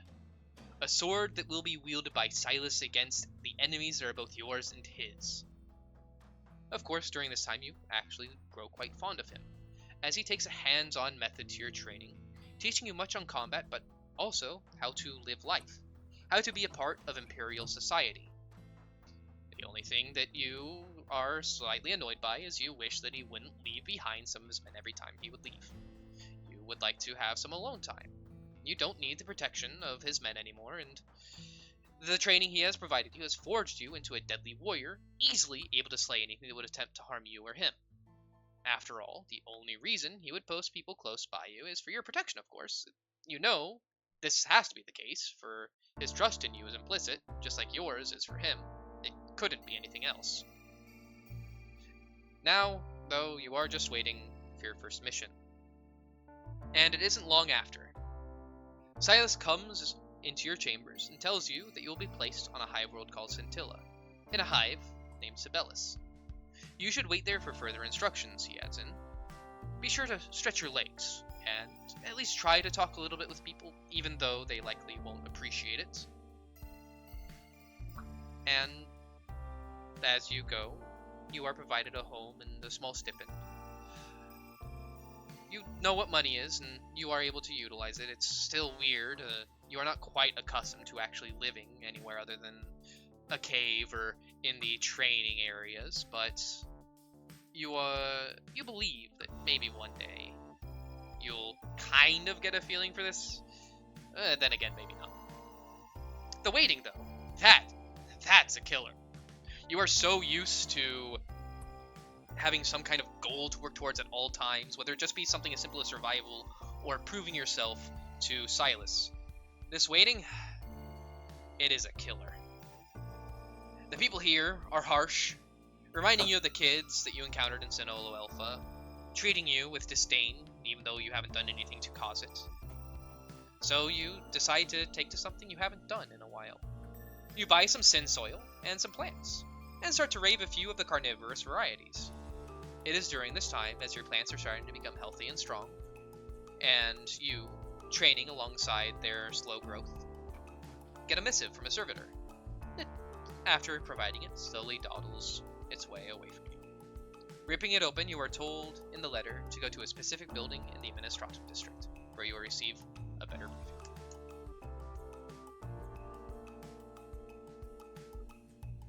And this is where we shall pick up. Dylan, if you want to go and roll me a d10, please. Those done, I will be right back after you. Gotcha.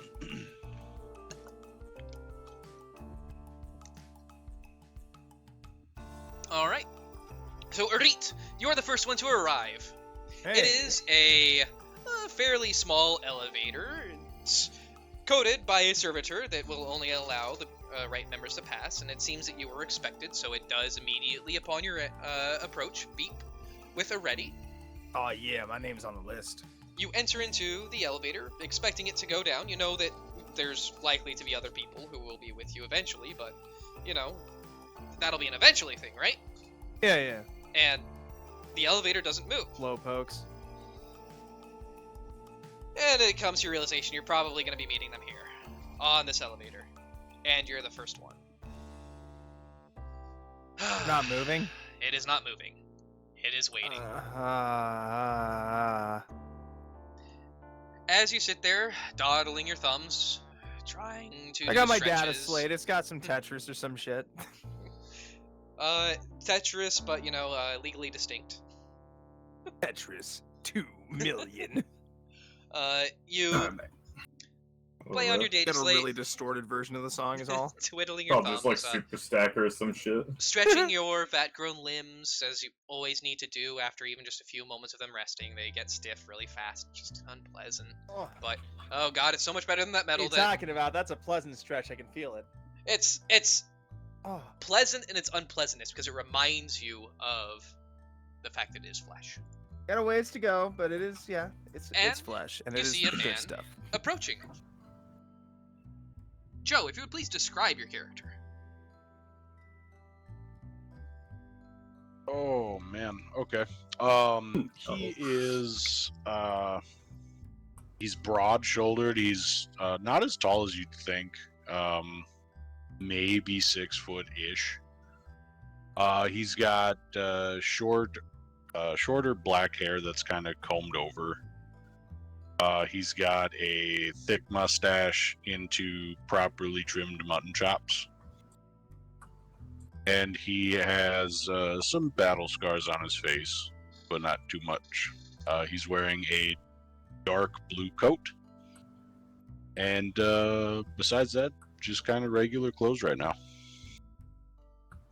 Joe, you're approaching this section that you were told to arrive at. You see a open elevator in front of you. The servitor currently looking at you as you approach. A green beep occurs as it says, "You may pass." And inside of the elevator, you see a woman. Jupe, if you would describe your character, please. Well, I drew her, so I didn't have to describe her. Ah! I Give me want 2 to seconds. describe things. Reet is a Physical or just as she is right now, perfectly. Sorry, yeah. As General, you and would be then seeing- as you're seeing her. as she would be seen right now. Yeah. a woman on the. Actually, how tall did I make this bitch? Oh, Language. there's not a Jupe. spot for that. That's fine. Anyways, she's an average size girl, rather thin. Like she doesn't get out much, but Otherwise, fairly average. A little bit in the hippie department, a little wider hip, a little thinner waist.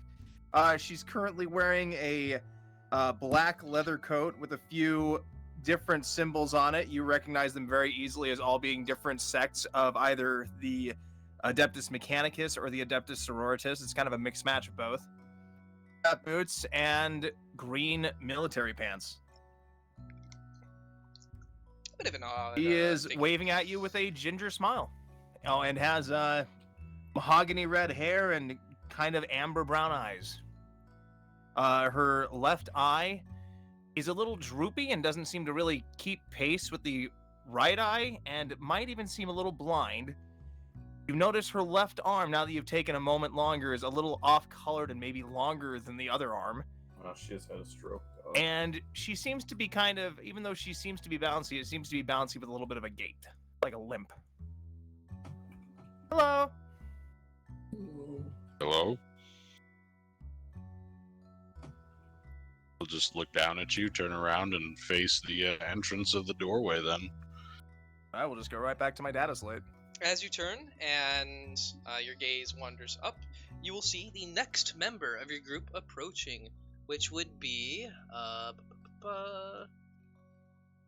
did someone not roll? No. Okay. Everyone roll. Dylan, if you would please describe your character.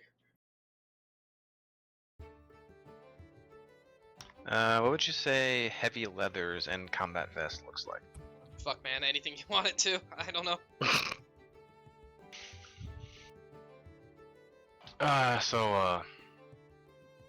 Woman approaches you who's young, average height, with dark tan skin, white hair that's tied back neatly, wearing shades so her eyes can't be seen, while also wearing leather pants, leather jacket, and a vest with a revolver in its holster on her hip and a long sword sheathed on her back. As this woman approaches, the servitor turns towards her and lets out "accepted" and beeps green in its eyes. It seems that this person is another member of your group who has been called. You see those two other odd members currently standing in the entryway to this fairly small elevator. Look up from my data slate to politely smile and wave again. I give a slight nod.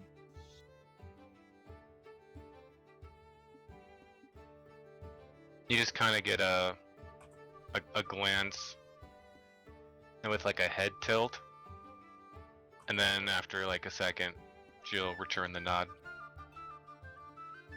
And as she gets in, it just it feels weird. You can't explain it. There's just a weird feeling around her. Like you kind of, whenever you're looking, you just automatically feel yourself pulling away. You don't know why. I adjust my collar just a little bit. It's just, yeah, it's not nice. After that, it would be, as you guys kind Start of all... scanning her, find out her feet and readings are off the charts. Another person starts coming down the way towards the elevator. Jamie, if you would go ahead and describe your character. Right. Well, this will be fun. Yeah, I'll link a picture of fucking Judge Dredd and get on with our day. So, kind of a tallish guy, 6'2", 6'3". Got the 5 o'clock shadow going on. Underneath his, he's got the full getup going, carapace helmet. This is like an official thing, so he's got all of it. He's fully Shotgun on a sling, yep. And he does have the one golden shoulder plate with the Aquila. That's all you'd see of him right now.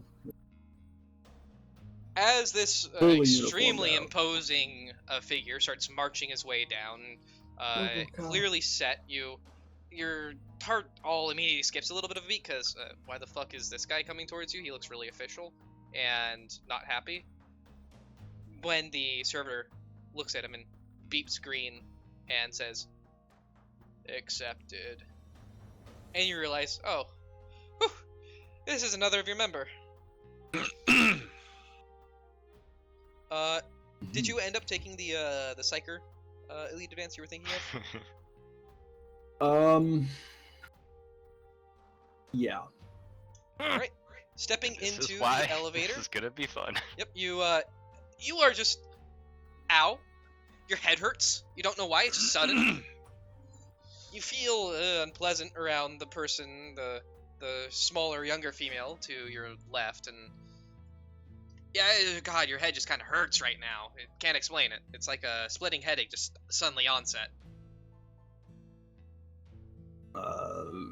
Walking through, I would absolutely try to not show any sign that I'm feeling anything. You grit your jaw and push through. Yep. Ugh. But if I do feel like it's coming from that one particular person, I'd position myself like across the room from them. Yeah. You can't, right? You can't tell the pain is coming from her. The pain is just like this thing now, but you definitely do feel you just don't want to be near her. Mm-hmm. So without even really general idea, I'd position across the room from her, just kind of like even if you didn't like intentionally do it, you find yourself across as far away from her as you can be. It's just it's a natural thing that happens. And as you all are turning, you see one last member coming down. Elijah, if you would describe your character, please. All right. Oh, my guy will have like olive tone skin. Yeah, he's got some whiskers going. Pretty like second week of not shaving, with like a thin mustache. That's the only thing that actually seems like it's kept most of the time. Otherwise, got a couple of braids with specifically they were yellow and red beads throughout the two braids. And what was this? Got a leather jacket over that, a brown leather duster over that. Otherwise, it's not really anything of note of him. Alright, this rather unassuming but somewhat disheveled man starts to approach. The bomb's coming. As the servitor looks up and accepted. And Damn once right. again, the final member, it seems, of your party has entered into the elevator. As the moment he steps on board, you hear a chime, and the doors Oop. close. And Thanks the for holding elevator the starts door. moving.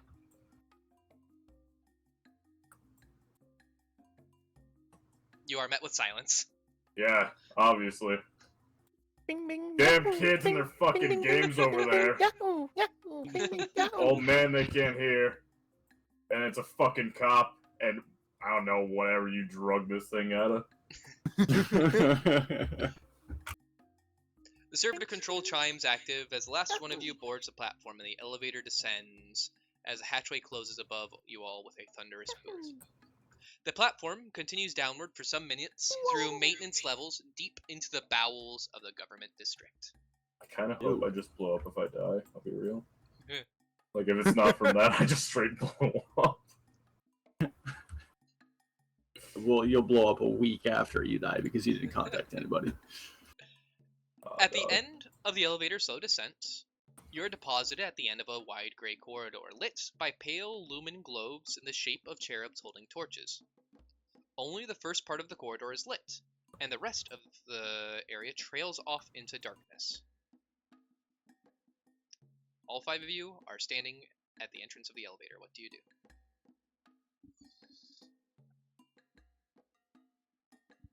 Get on. Yeah. I'm in the back. Alright. Hop, get this done. A little bit of Be that guy trepidation. that gets on last, but just he doesn't turn around to face the door, just stares at her. You're stuck in here with me. A little Back bit of door trepidation will comes over your party as you start to move. Each of the lumens along the way starts to light up as you continue your jaunt down this long and very boring hall. And in addition, the ones that weren't originally lit but that lit up upon you walking the path extinguish after you get a certain distance away. There is only a singular path along this way, the corridor featureless, and smells faintly of chemical disinfectant. After about 5 minutes, the corridor ends in an armored metal door, which unseals and unlocks with a hiss of pressurized air, and opens with a loud grinding of heavy gears. The room inside has a jumble of dusty metal crates, branded with unintelligible symbols, stacked against one wall, while a hospital gurney, complete with restraint straps, has been left toppled over on one side against the other. The room's most striking feature, however, is a wide mirror which fills the upper half of the opposite wall from the entrance. The mirror slowly clears to transparency to reveal a glittering steel chamber beyond. Inside, looking out, is a tall, thin-faced figure, wearing white Medicae robes that, rather incongruously, have a red leather coat draped over. Behind him, covered by a mottled gray sheet, is what looks like a body, on some sort of frame raised upright for inspection. While above them in the air, a pair of white enameled skulls, encrusted with a variety of brass instruments and long hypo needles, hover expectantly.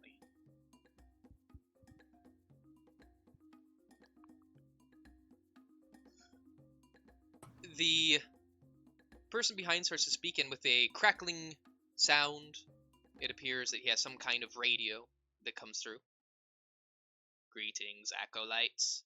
I am Medicae Interrogator Sand, and you all are the new blood, are you not? Yes, sir. Reporting for duty. Yeah, I suppose so. Believe so. Worthy additions to our holy war? We shall see. Far be it from me to doubt my better's judgment, eh? Well, Okay. to the matter at hand. I represent the Holy Ordos of the Imperial Inquisition that we all serve. Our masters have called you here to assist in the investigation of a matter of interest that has recently and unexpectedly come to light. Oh yes, for your information, you are now in the depths of the Templum Mori, the house of the dead where the Lords Prefectum Mortem hold court, and the fallen and the lost of our great city are named and counted. It will not surprise you then to know you are here to view a corpse. I doubt it will be your first, but it is, shall we say, quite singular. He moves over to the gray sheets over the body and pulls it aside, revealing the dissected and eviscerated body of an adult human.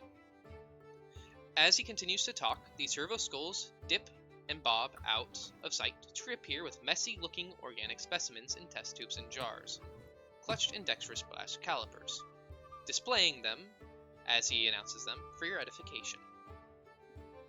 Now, if you will kindly attend and pay heed, I will take questions after. The body has been... This is a decent time to take notes if you so wish. The body has been positively identified as that of one Saul Arbest, male, 23 years of age, hive worker, unskilled laborer certified, formerly of the Tantalus Indenture, registered habitation, chamber 623, stack 717, Coscarla division, southern zone, hive Sibelius. Subject found dead on the mid-hive transit rail 3 days ago. As the car returned to the main depot, found 3 days ago as the car returned to the main depot. Preliminary examination of the scene suggested death by drug overdose. Post-mortem performed by the biologist forensic, however, revealed certain anomalies that necessitated our involvement. The cause of death was, in fact, total systemic failure, brought on by tissue rejection of an implanted synthetic graft organ. Said organ destroyed his central nervous system while attempting to overcome his immune response. This, he says, as a servo skull displays a sample jar containing a 10-centimeter long whitish cord of waving glassy tendrils, still in motion, still alive. Crushed the life out of him from the inside. What is it for? Unknown.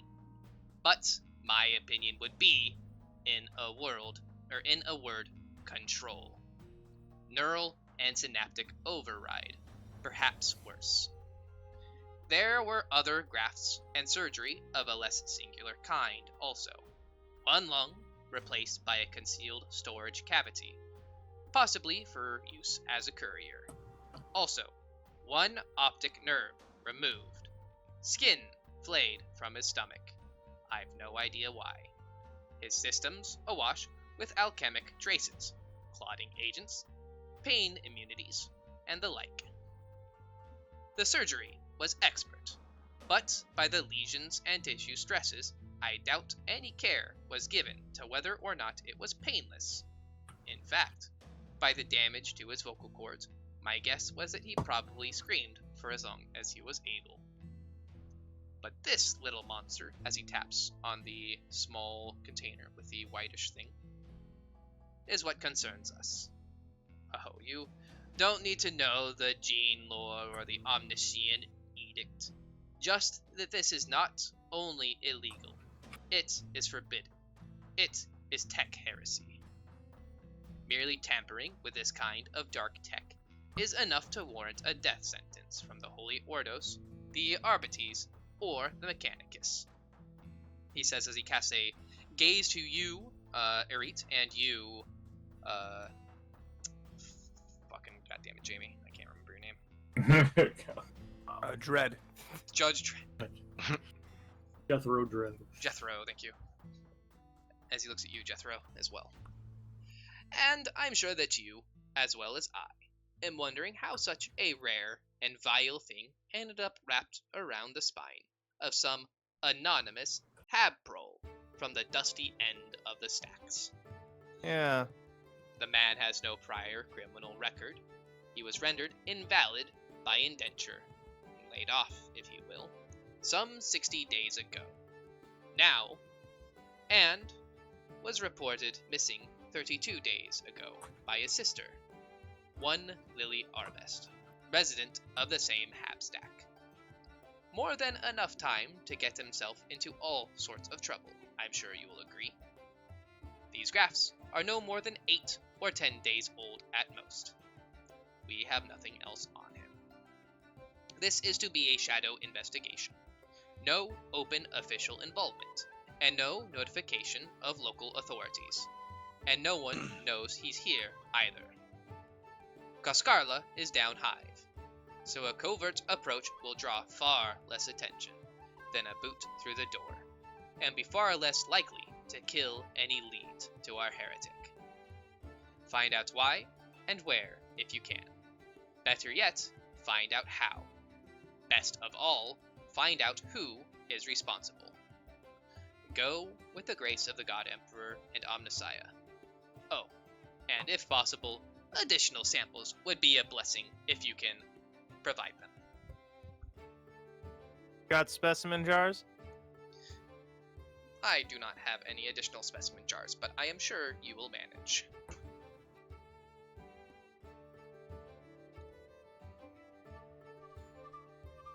I mean, if he'll let me, I would like to examine that thing a little bit. You are behind a glass wall. Okay, gotcha. He was speaking to you through that glass wall that was originally a mirror that slowly clarified into a translucent barrier. Gotcha. He will, however, allow it to be held by the cerebral skull in front of the glass and slowly rotate it so you can get a visual examination of it. Okay. I guess you do have Forbidden Lore, Dark Mechanicum. So if you wish to go ahead and roll that for me at a -20, you can do so. Sure, why not? If you Not had a clue. Yep. I should really change from Big That Oof. thing just makes my skin crawl. Yeah, no, I mean, with your background, you very much don't like this. Being told that this is a means of controlling, like, the synaptic nerve system. Ooh, that, no. I'll be honest, after getting rid of all the metal in me, the thought of piercings don't do it for me anymore, so the thought of this thing in my body is just a no. The ground is open for any questions, if you have them.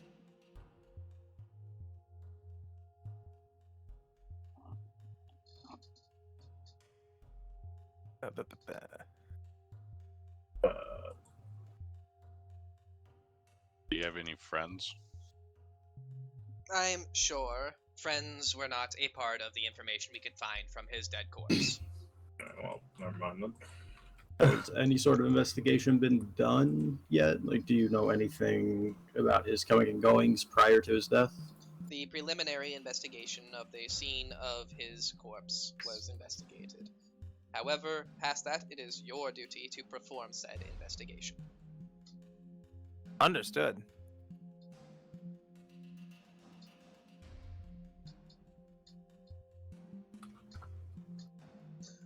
So, while we're here, All right. I'm Do you gonna... have any information on ne'er-do-wells of the general area who might be into this covert kind of surgery? We do not. They have Okay. covered any tracks that they have quite well, if there are any.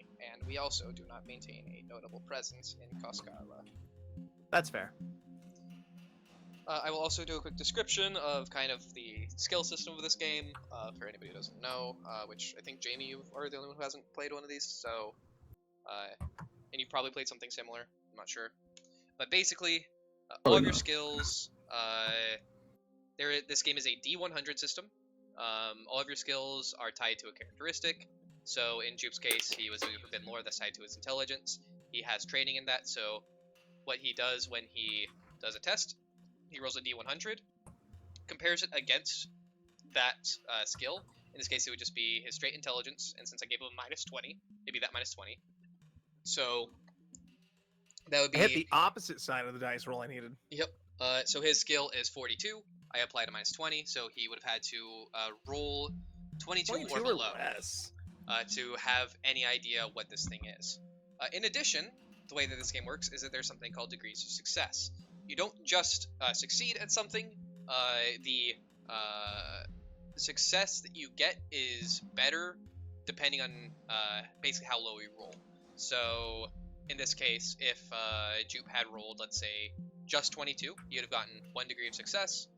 There are a lot of things that like interplay into that. One would be ballistic skill or weapon skill. You can get additional hits with additional degrees if you have the right either automatic weaponry or talents that allow you to do multiple attacks. And for every basically when you roll to determine the number of degrees of success, you get 1 for success initially, so you always have 1 degree, and then you compare the first number of the characteristic or skill that you're rolling. So in this case it would have been the 2 and the 22, and then you subtract the first number in what you rolled. So if you rolled a 22, you'd subtract 2, it'd be 0 additional. But if you rolled like a 18, you would subtract 1, and you would get 1, so you would add 1 degree. If you roll 0, 2 minus 0 is 2, so you get 2 additional degrees, so on and so forth. The opposite is true with failure. If you fail, you can fail by a number of degrees of success, or sorry, you can have a number of degrees of failure, and it's the same thing, but instead of subtracting the number you're trying to meet and then subtracting the number you rolled from it, you then basically subtract the number that you rolled, and then or take the number you rolled and subtract the number that you're trying to roll from it. Though realistically, I think that in general, if you just want to deal with negatives, you can do either. I don't think it actually matters if you just utilize negatives, but that's technically how it works.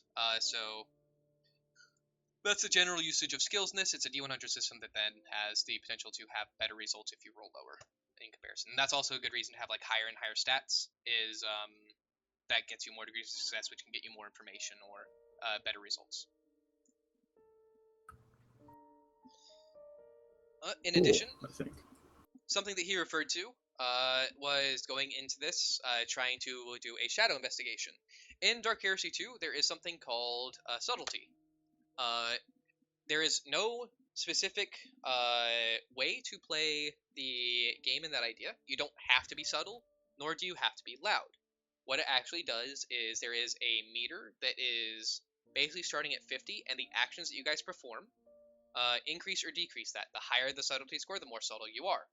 So if you do things without attracting attention, or do things to specifically suppress like information of your group leaking out, you will increase your subtlety score. What that does is it makes it harder for people to know that you are there, or to know that you are Inquisition. They will be more likely to overlook your party as people of suspicion.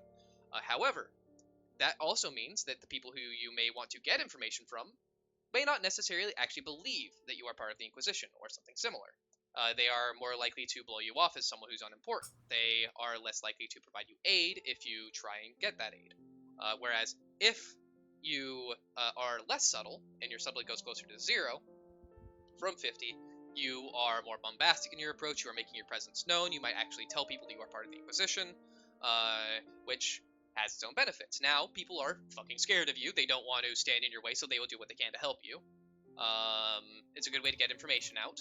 But that also means that the people who you are searching for are more likely to know that you're there and that you're searching for them. So it's this push and pull that you guys can choose to manipulate in one way or the other, and it will change the outcome of how the game plays.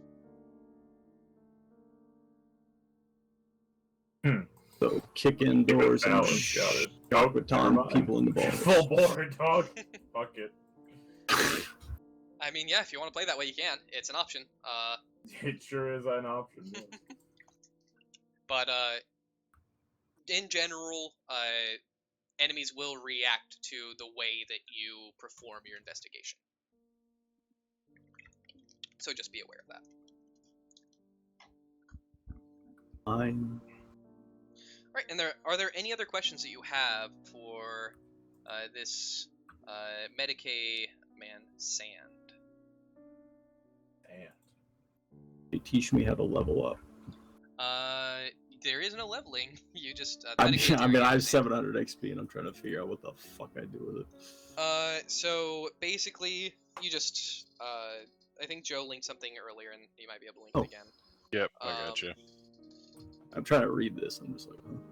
Basically, there is aptitudes for everything you can purchase, and all you do is you compare the aptitudes against yours, and that will determine the EXP value that is required to effectively purchase whatever you're trying to purchase. But outside of that, it's just piecemeal. You can buy whatever you want. There's no limitations depending on your class. If you do try and buy anything from Dark Heresy 1, be aware, if it's a talent, I'll need to look at it, see if there's like an updated version of it inside of Dark Heresy 2. If there is an updated version of Dark Heresy 2, that's what we'll go with. If there is not, I'll try and figure out a way to make it work. But yeah, that's basically how you level up, is you just have that 700 EXP in this case. Let's say you want to buy Interrogation. It requires willpower and social. You have both of those. It would cost the least amount of EXP. And that is listed inside of the link that Joe just showed. It is also inside of the book on page, if for some reason you want to have a bookmark for it as well. The page for that is going to be 142 or some shit. Oh, okay, you don't actually know. I thought you knew and you were just saying it. That's like another good page, page like, on that link. 80-ish. Page is 80. And that's how you level up, basically. If you need to, once we're done with the session, I can also help. There will be some things that you will be doing tonight, since we are making pretty good time. So the question would just be, what else do you guys wish to ask, if there is anything, or do you wish to move on? Where'd you say the body was found at again?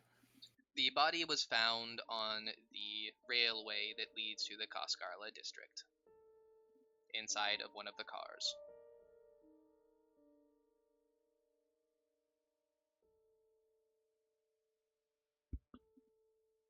Was anybody else present on the car? There was not. Not many people come and go to Coscarla. Coscarla? Yes, Coscarla. I will type it out for you guys. Thank you. If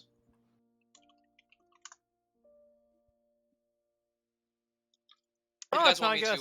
to write out any spellings for names, just ask and I'll do it. Appreciate it. And what is Coscarla known for? Coscarla Cars. is known for being a shithole. Okay. It was more professional term. It was It's heavily absolutely Bumtown. it was heavily damaged in the fires. Give me a moment here. I need to remind myself what the name of those fires were, because it is an actual notable part of its history. Fires of Coscarla. No. Why not? It would have been so much easier. I mean, it's already just obviously a side grade from Chicago. It's worse than Chicago. Yeah, it's New Jersey, dog. Come on. Neo Chicago. We in Gary and Chicago. No. Oh. It was heavily damaged during the unrestrained wildfires in the Reinhold blackouts. It was once a location for the trade consortium, the Tantalus Combine, where they housed their indentures. Okay. In other words, it was always a shithole, now it's worse. It was always bad. It just keeps getting worse. One might call it a dying district.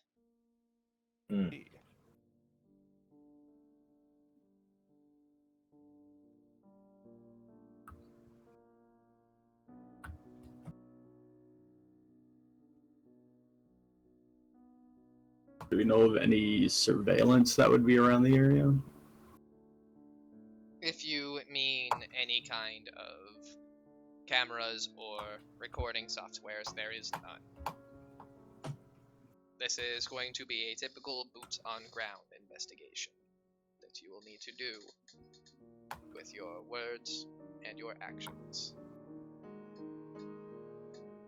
Will we have any supplies for this? Any equipment? There is a crate behind you that you can go through. There are items in there.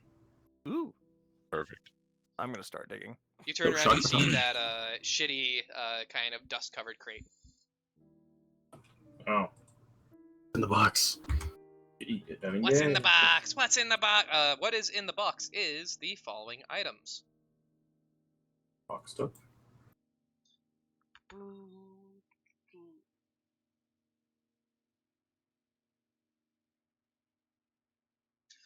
A Coscarla pass token, one for each of you. They are coded devices, Cool. each about the size of a small thick coin, that allows you legal clearance to enter the Coscarla district, free of passage.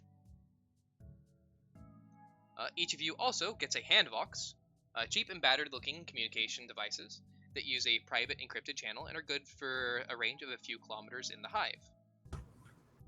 However, Sand will inform you that signal interference in the areas of the hive where you're going, it's almost impossible ever over any notable distance. Realistically, it will be good for just within the Coscarla district itself. If you so desire, there is also low hiver overcoats. They are able to fit over anything you're wearing, and they will provide 1 armor point to everywhere but your head that you don't already have armor to.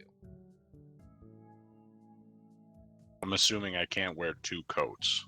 I mean, you can if you want. If one is, They don't armor stack. in The better yeah, one yeah, matters. yeah. They don't stack if that's what you're asking. Yeah. You can wear 2 coats if you so desire. It's just not going to be pleasant. Do we have the base gear that we had when we made character creation? Yes, you have Okay. your base gear in addition to all of this. Okay. Put it over my carapace armor. You also all gain a chem lamp, which is a small portable lamp that uses chemical reaction to provide light and operate continuously while its shutter is open. They Cool. illuminate an area of about 3-meter radius, and you can also direct it to instead provide a 6-meter directed beam of whitish light. Ah, okay. You also have a coded data slate. There is only one. It is a worn-looking brass case data slate. It carries basic copies of the information that you were told of by Medicaid Interrogator Sand, and a series of maps and data about the Coscarla district, and a largely empty file on the Arbasts, aka Saul and Lily, including pictures of them and addresses taken from the Administratum Register. The slate also has basic short-range audio and visual recording and playback functions. Well, I will yoink that slate up. You also, inside is a biosample kit. Added something seemingly as kind of a hopeful afterthought. It's inside of a somewhat nice satchel, and it carries 3 small biostorage tubes and a small bio-auspex with a range of about a meter or so. It is set for human tissue, and the indicator on the auspex will flash red and whine with increasing volume in the proximity of anomalous tissue. The kit also comes with a long-bladed razor-edge monoscalpel, which it technically does have stats if for some reason you guys want to use that as a weapon. Yeah. I don't have a melee weapon, so maybe. And then, finally, I believe, yeah. And then, sorry. There's one other thing that I forgot before the final. You each will get a Coblast Assay cognomen. They are encrypted metal punch cards that are identifying markers. There's one tailored for each of you, and they include an enforcer tag, allowing you to carry arms for self-defense. And they signify that you are bonded agents of the Coblast Assay, which is a Sibellan mercantile operation of somewhat dubious repute, but not inconsiderable power, that specializes in tech salvage and manpower. They are effectively false identity cards. John, how do you spell that? Boo. Fake ID. C-O-B-L-A-S-T, A-S-S-A-Y. Ah. Coblast Assay. And then finally, there is a pouch of money, inside of which is 120 thrones of loose coin and used notes.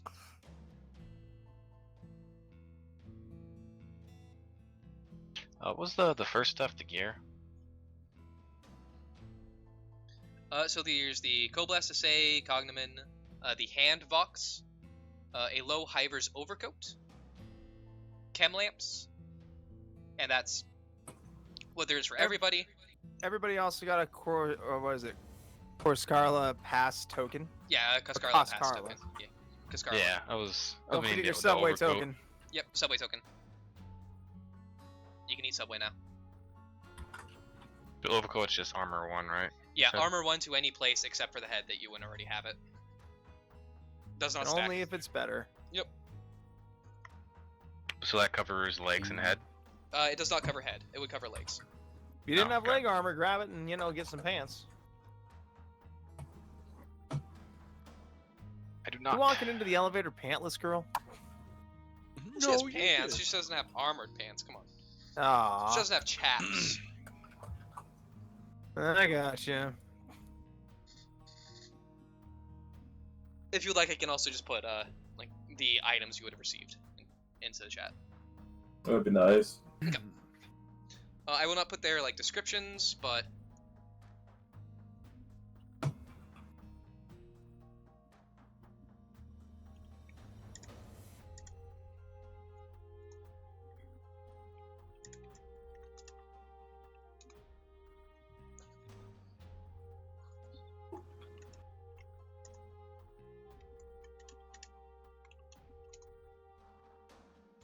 handbox, low Ivor's overcoat.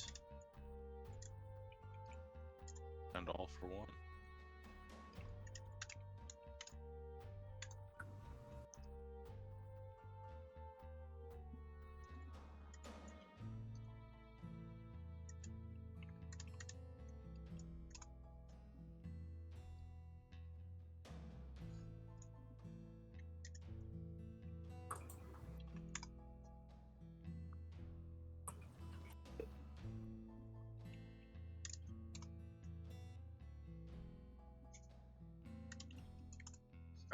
Oop, not 210, 120.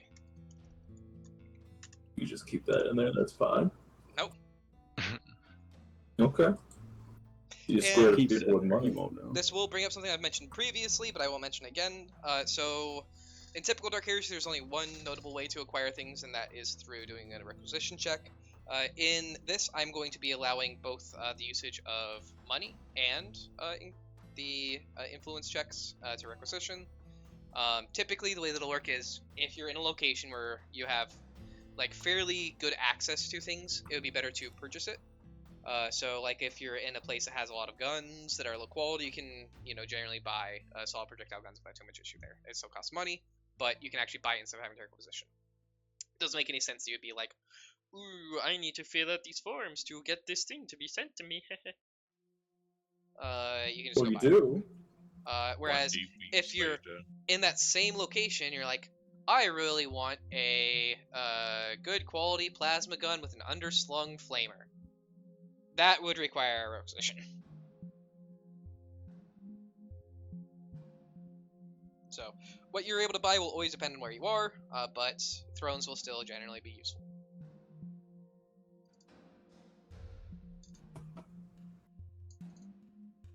Okay.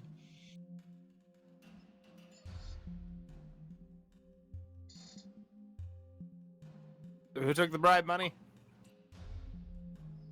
I'll take it. Oh, fair enough. Shouldn't be charge of that.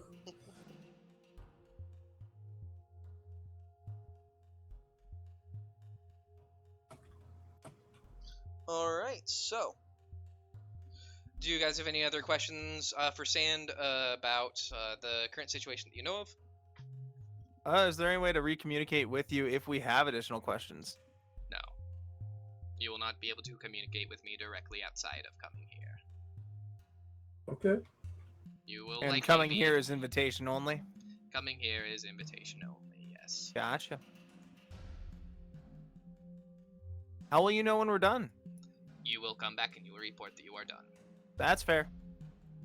Alright. I know what I was expecting. Yeah, no, I mean, I couldn't have asked for anything less convoluted than that.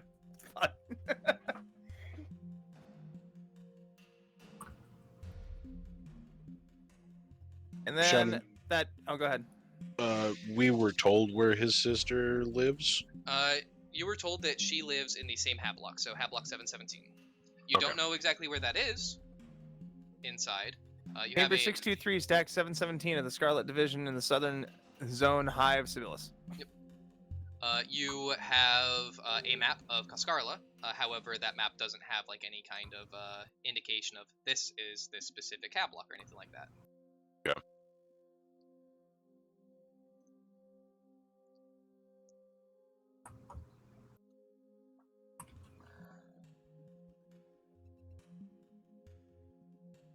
So, anything else you guys wish to ask? What kind of drugs were found in his system?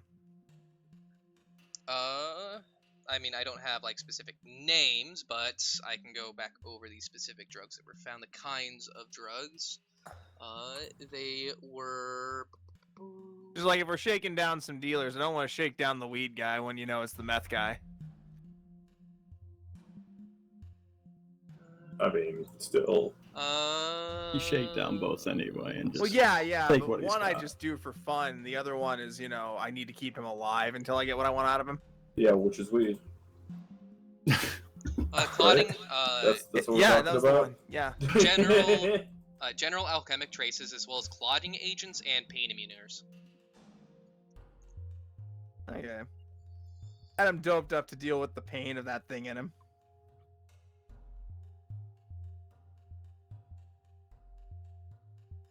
And, good. Where was that thing inside of his body again? Around the spine? Or it was on the arm? it was in the spine and connected to his nervous system. That's right. You mentioned that the stomach was flayed. Does it look like it was cut easily, or does it look like there was tearing? He says that it looks like it was partially flayed by like a small bladed knife. Like Yeah. precision or. He doesn't think so. He hasn't really paid much mind to that. There. And is the crime scene still something we can investigate? No, the railways have been reopened. This has been how long since this has happened, this incident? 3 days ago. Yep.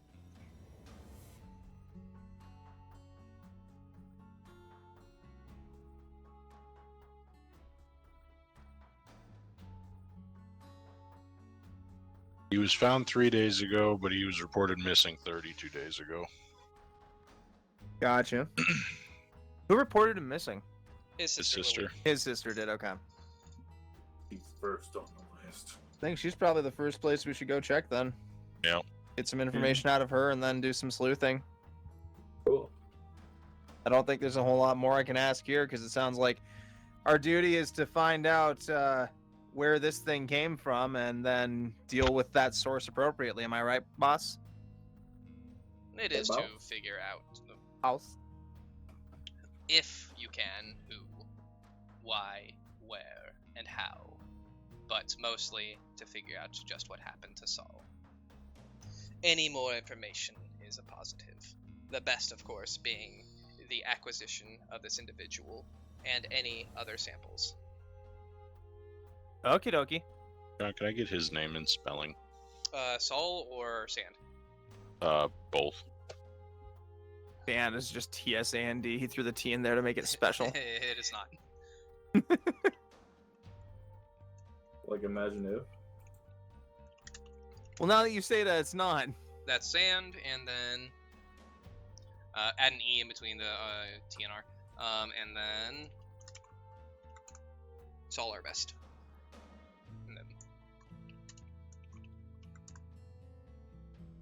Lily our best. Yep.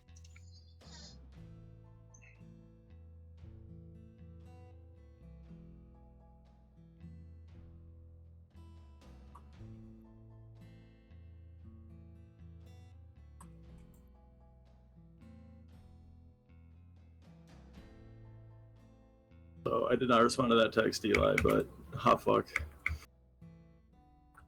Oh yeah. Go fuck themselves, man. Does Lily have any occupation? She is employed by the Tantalus Combine as any who are employed down there are. All right. Safe to assume Saul was as well. He was until about 60 days ago. What happened then? We do not know. He was released from his employment, effectively laid off. 60 days ago, released from his job. 28 days after that, goes missing. Indeed. What was the supervisor's name? It is indentured servitude. We do not have a supervisory name. I don't have a supervisor name. Okay. Too bad. Go figure it out. Yeah. Okay. If you are looking for his reasons of termination of his employment, that is easy to procure. It is with the Tantalus Combine, and it is merely that he was deemed no longer fit for duty. I wonder if his drug problem was before then. Or if he got it after he was fired. That your ass was part of it in some way. Well, supervisor's on the list of someone to talk to then. Yeah.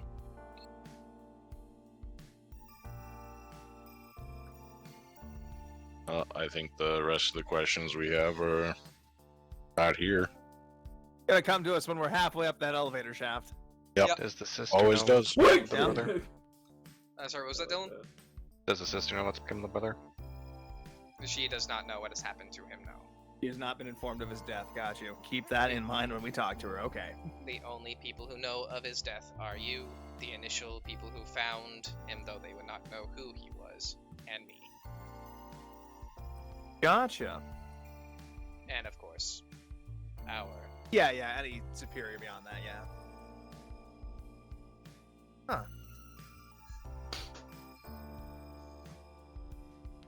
Alright, so she slips Walk up and to his says, like, sister, "I so your can't believe brother's he died dead." then." We know. He was the one who reported him missing? Lily Arvest, his sister. He was, okay, gotcha.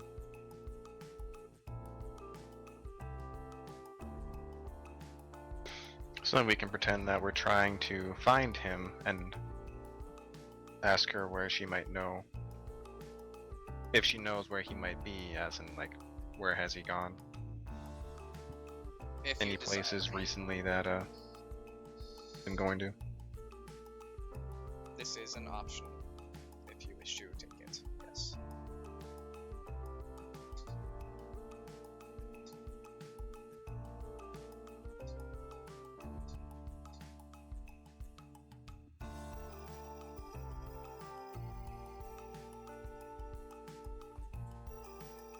Sounds like that's all of your questions.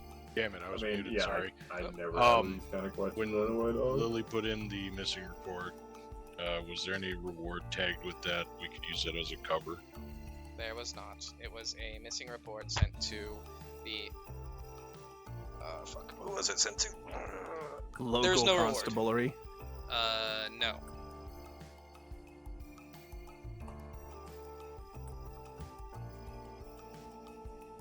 I'll get you that information in a moment. I just need to look for it. Okay. But there was no reward for it.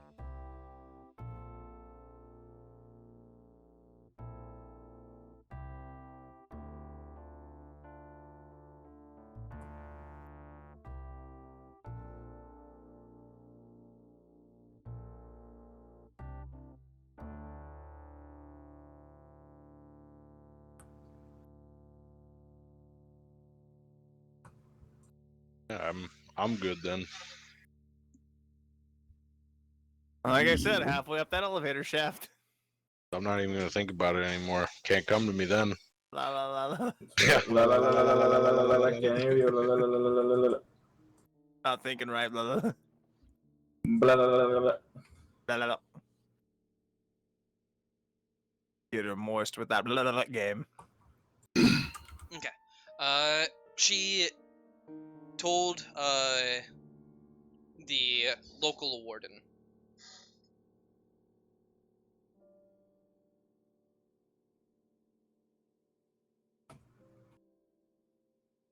Perfect.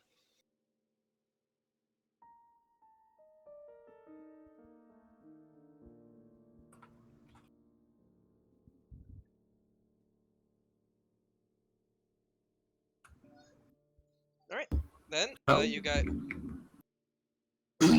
More a question for you then. Oh, okay. Shoot. Like, how notable would what I'm wearing be? Like, in terms of being law enforcement? Carapace armor in and of itself is not necessarily indicative. However, most carapace armor that your kind wears is fairly notable to show that they are. But as I described earlier, you are able to kind of sully it to cover up the more notable sections of it that would. You look like one of those cop cars. You're like the body armor equivalent of one of those cop cars that rolls down the street that's completely black, but then the word police is in matte black on the side. Hell yeah. Or it's like only under a certain light just coming up. Yeah. Yep. Those guys aren't hunting, by the way. Of course, they're patrolling for your safety. Of course. Of course. If we need to add anybody to this list, we got his boss, his sister, and the local warden. Those are the people we want to talk to, right?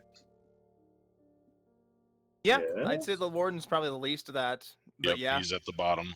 Initial suspects. It's a good little list of people to talk to. Where was that railway car that was going to Coscarla going from? It is a railway car that traverses a large number of. Sorry, the actual one is only from a neighboring district to Coscarla. You will be going to that, and is the only one that goes to Coscarla. So you will actually be boarding that specific one to get to Coscarla. Okay, gotcha. So it had to come from the station that we're boarding on. Yes. So we also need to consider that proximity as potential search range for stuff when it comes down to it. Theoretically, yes. Gotcha. Did he mention what kind of a company Coblast is? Yeah, Coblast to say is a company. Give me a moment here. It's at the. Need to scroll back up because. Like unplug. Oh. Bye bye. It scrolled up too hard, too fast. All right. The Coblast SA. They are a Sibellan mercantile operation of somewhat dubious repute, but not inconsiderable power. They specialize in tech salvage and quote-unquote manpower services. It's them. You, the Coblast SA is who you are going as agents of. If you mean the Tantalus Combine, they are just a trade consortium. Oh, that's what he was worked for. Yeah, he worked for the Tantalus Combine. Everybody in Coscarla worked for Tantalus Combine.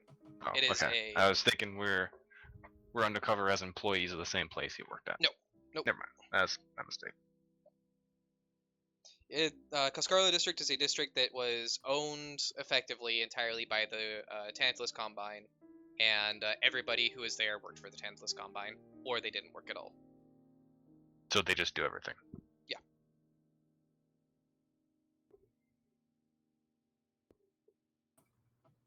It's them. Tantalus Combine is a lot weaker after Coscarla got fucked by the fires. It's theoretically possible, sure. You can always make that assumption. And we'll run with it. Okay. I mean, it's a possible. It is a possible person. Well, Why let's they would- just put that as option B. I mean, he's kind of deflecting. That's what it is. He just doesn't want us to no. Damn it, you got me. Yep. I'm always onto your plans, Johnson. Please don't be. It makes it not fun because this is an investigation game. Why would you hurt me like this? All right. I'll go ahead and give one last quick check. Any other questions anybody wishes to ask? No. Alrighty. Then you guys, finalizing the last few questions you had, grabbing the gear out of the crate, you guys head back down the long lumen-filled hall to the elevator and back up. With that, you guys start heading towards the tram stations to be able to make your way to the Coscarla district.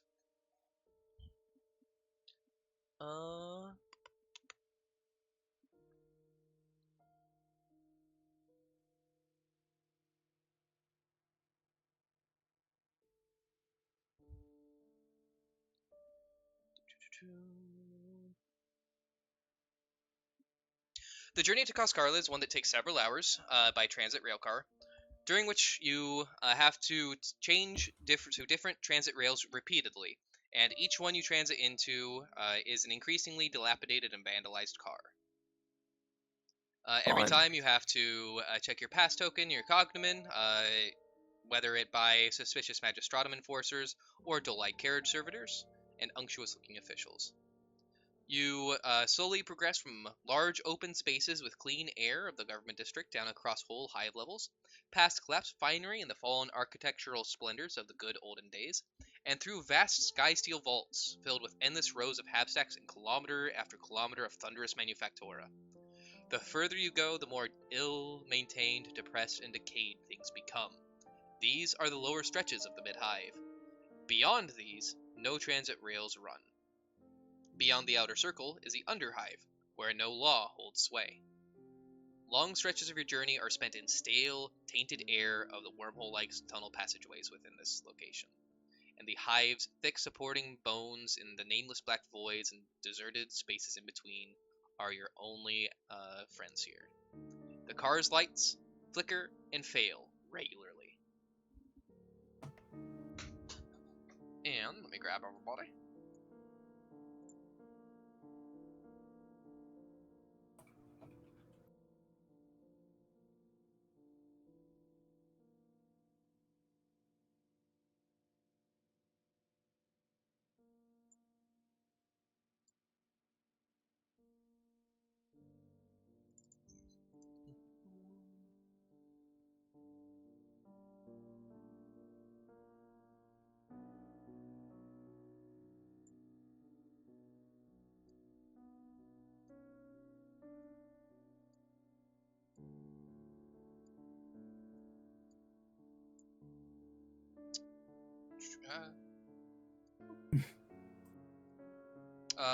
I think I need to give you all sight still. I don't think I actually added sight to the minis.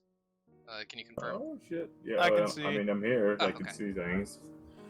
I can see how fucking big people are. Okay. Oh my god, it's so tiny. Why are you so tiny, Joe? I have it so little. Oh, there we go. Little baby That's just how the mini size, dog. I didn't size it. I bought it. Damn, you're so Ah. tiny. Little guy. Ah. Getting moved around all over the place.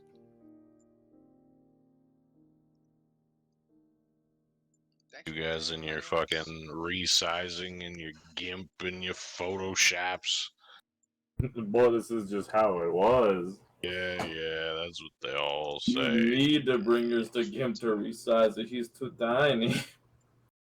Bro, I don't want to take the time. Bruh, I guess you were just 4'2". Sorry to hear. Oh god, now I can't Yes. see. Everything's black now. You But put I a mean, block fixed of it. dress the this. right way, I can give you a couple inches. Go on. All right, now everybody should have sight. Yes. All right. Yeah, there we go. The final rail car stands in front of you. The windows that go into it are entirely caked in scum and dirt, making them entirely impenetrable. The rail car itself is rusted and decrepit looking, and seems to barely be able to stay on the tracks. A servitor bends over inside of the administratum box with a small book in front of it and a small coin slot that is used to check your token. Present your pass. I do. All right, you present it in, and you hear the coin roll in, click into something, a buzzer sounds, it drops down and out, and he makes a mark on the book. A small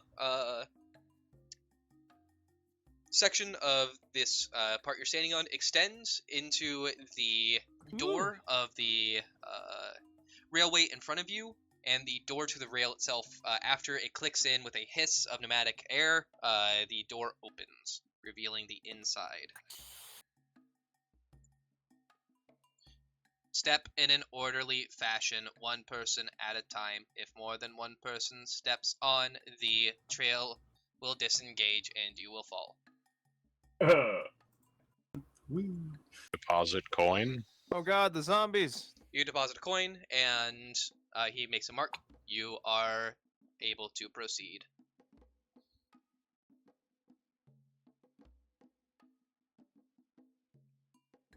And I presume each of you will do this? Yeah. Mhm. If we're not pressed zombie, it doesn't matter. No, you are not. Okay, cool. It doesn't matter which. So go ahead and put yourselves into whatever it the is. cart. Pressing my ass against the window Bang. and trying to wipe it off. See if I can see You- outside a little. As soon as you touch your finger to it, it's slimy. Ew.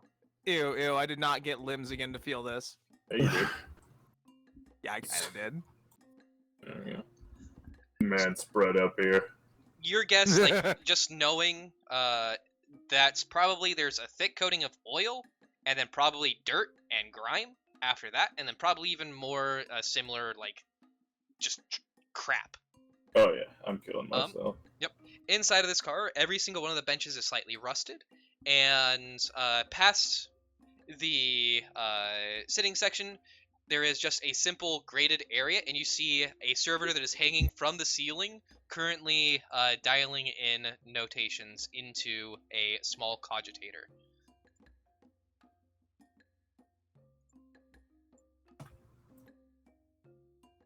That is what it looks like. The fuck? Oh. That's Weird. that boy up GLaDOS, there, okay. but gross. GLaDOS. In the back, you see four individuals dressed in unpleasant-looking rags. They all have sunken features. Their eyes are lazing about in the area. Their fingers are gnawed down and covered in dirt and grime.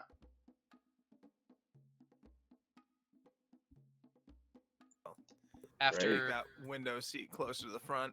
a couple of minutes, with no other passengers seemingly to come, you hear another hissing sound as the small section disengages, and after it does, the door to this slams shut with a creak. And you can see a small bit of flecks of the rusted metal coming off when it does. I was about to say, I'm surprised the rust let it close. After that, the servitor in the front presses a few buttons, and you can feel a jerk as you can hear the whatever electrical power source this has comes online, and it starts to slowly chug and go across the rails. Okay, chug. Chugga chugga chugga chugga chugga chugga choo choo. Chugga chugga choo choo.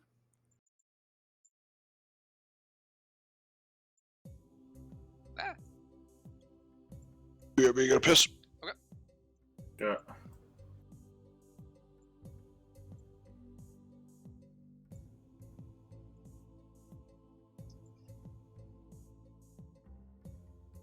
Alright, and with that, you guys are on your way to the Coscarla district. As you guys are sitting around, you can hear a bit of commotion behind you as the four people who were in the back stand up, and you can see a little bit of drool coming off of their face as they start to pull out improvised weaponry and start to move to attack your crew. What? Now hold on a minute. Those don't look Hey, like I'm, the heroin needles I was expecting. I'm not seated on the bench. I'm leaning in the corner, and I was keeping my eyes on them the whole time. You would be able to roll for initiative, everybody. God. Where's initiative on this sheet? It is, I believe, kind of around the wounds area. I see initiative. Oh, there it is. Is it just the I'm 1d10 assuming I just one? hit the By agility 3 button. points. Oh, god damn it. Just do it. again. Oh, well, I have to select my idiot first. There we go.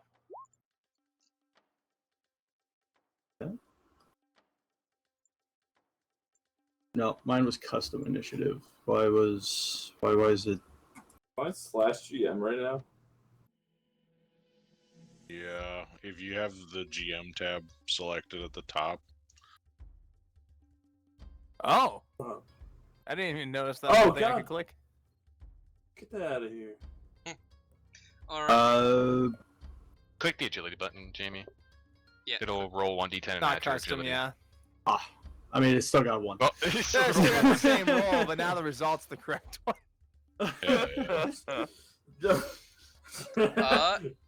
Arit and Ishmael, what are your respective agilities?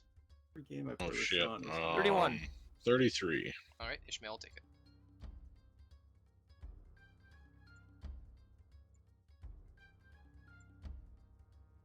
All right, Ishmael, the first warning sign that you have is one of your new allies starting to get her hands to her weapons, readying herself. As you turn around and you hear the commotion, you can see these individuals starting to draw their weaponry, and it is comprising of improvised weaponry such as irons and broken bottles, and they have a look of mad desperation in their eyes. Oh, Boy. fuck. We're the bums they're going to roll for their next fix. Okay. These people look like they got money. Agreed, boys? Yeah. Hey, wake up. No. Okay. So, everybody's sitting, right? Yep. Okay. Minus Dylan's character. Dylan's character. Okay, so he's okay.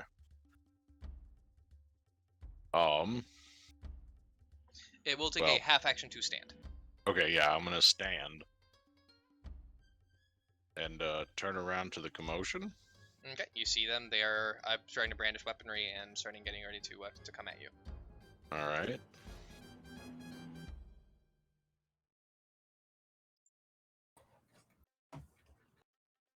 Oh.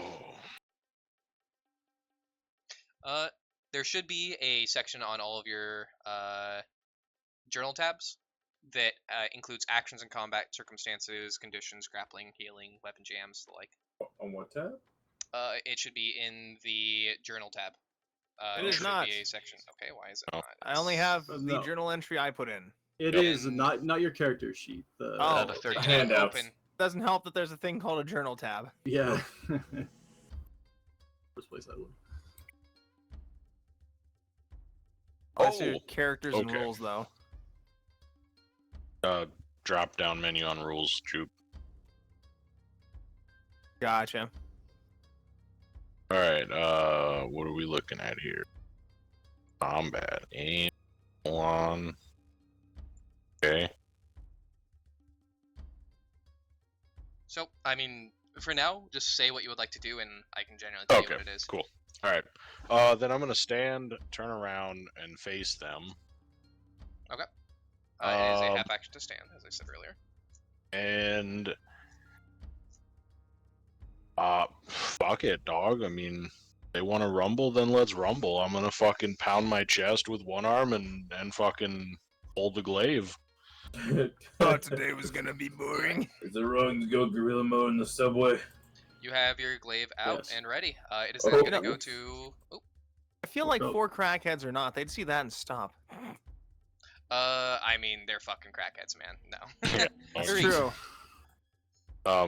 If able, I'll take a defensive stance. I saw that in the list, but I don't think I can. So Is that cool? I look Full. defensive.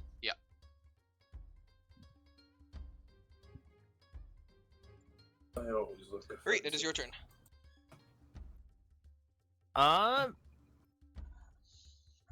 Noticing the girl in front of me go tense, looking around behind me a little bit and seeing that man stand up and whip out his weapon, I'm kind of taking in the room. What the hell's going on? And then I notice those guys in the back, and I stand just because there's kind of the reaction, like, oh god. And then I will fumble for my pistol and using a half round aim, kind of pointed at the one closest to me because I'm, get back, Don't do Alright. this. It is a half action to stand, so you are able And to a stand half up action and for aim. yep, get out your gun. In this game, so the way that it works, every turn consists of 2 half actions. You can take a full action; it takes up both.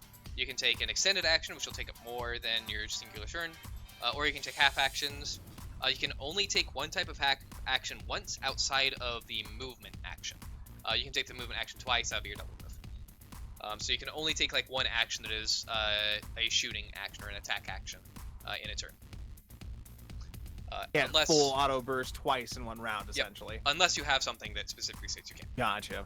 An example would be with Elijah, since he's a Desperado, he could move, and then he could get a free action attack, and that doesn't count against it. Then he can make an attack, and since he's dual wielding, he gets another free action attack with his offhand. Okay. So on and so forth. Like, let's say you were in melee, you couldn't use 2 half action knockdowns. Correct. Okay. Alright, it's going to go from Erdit to Gilbert Brun. Now, with my leap up, I'd be able to stand up from here without. Yes, that is. Okay, cool. It makes your leap up a free action from Pricker, right? Didn't know if it was like a special thing because we were sitting on the subway. No, it's just because you guys were sitting down. And then, I mean, whoop, stand. Yeah, I'd probably just have my guy here since I have my guy in the middle. Alright.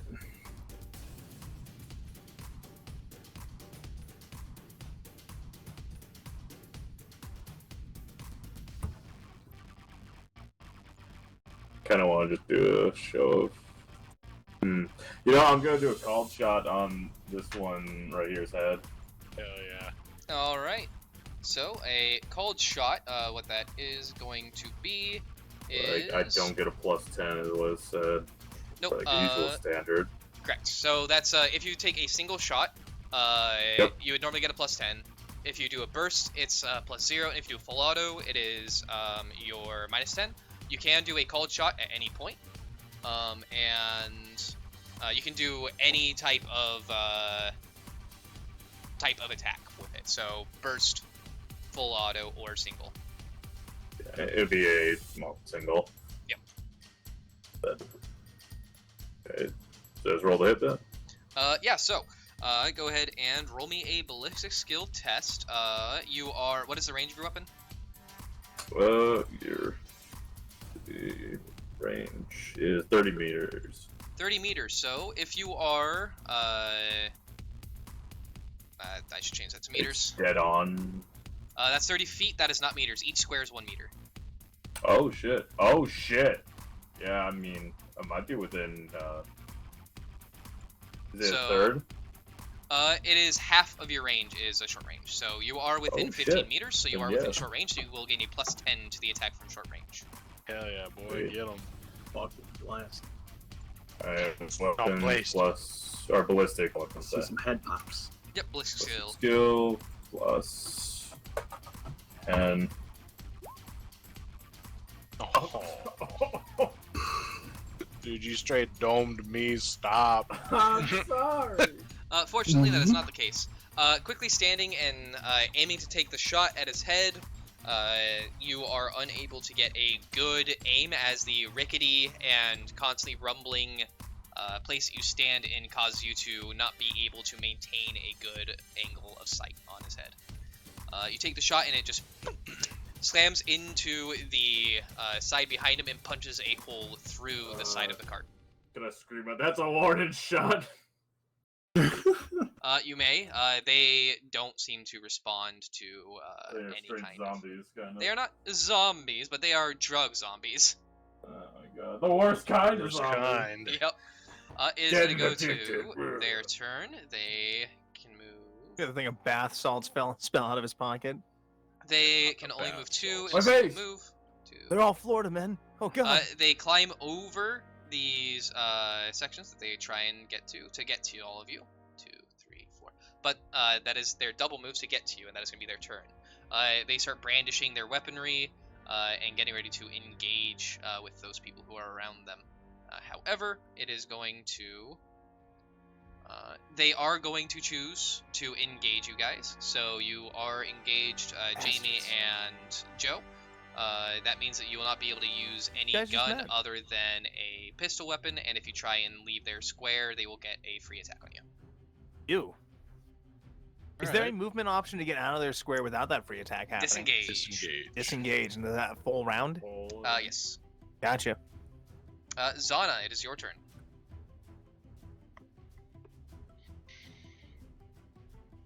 I wanted to charge. You... Do I have to spend half an action to draw a weapon? At least I don't think so.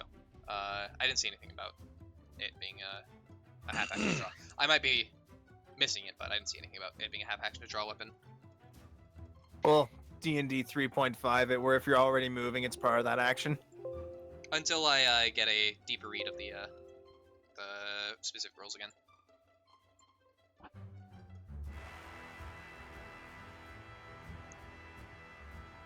What a BS roll, man. Huh. Oh, and we'll just move up to this guy and standard attack. Get punched. Alright.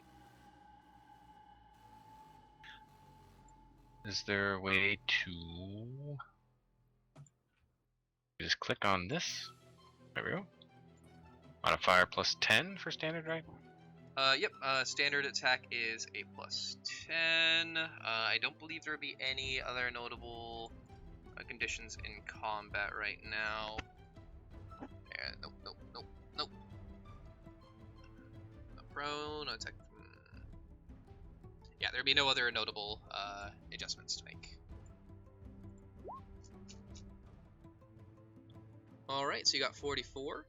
And you rolled a 30.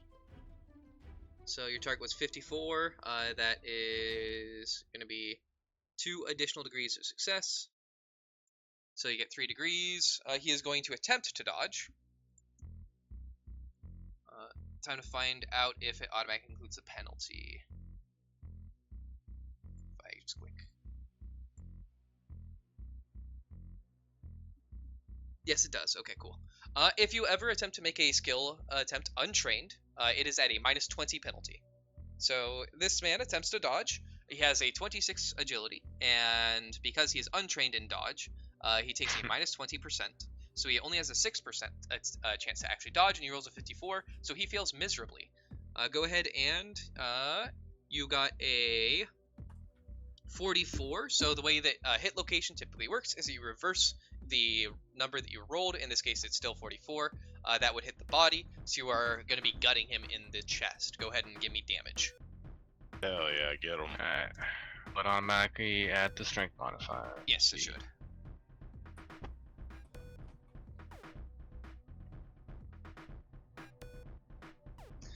Oh yeah, you have a fucking oh, excuse me. Great weapon. Oh hell yeah, boy! The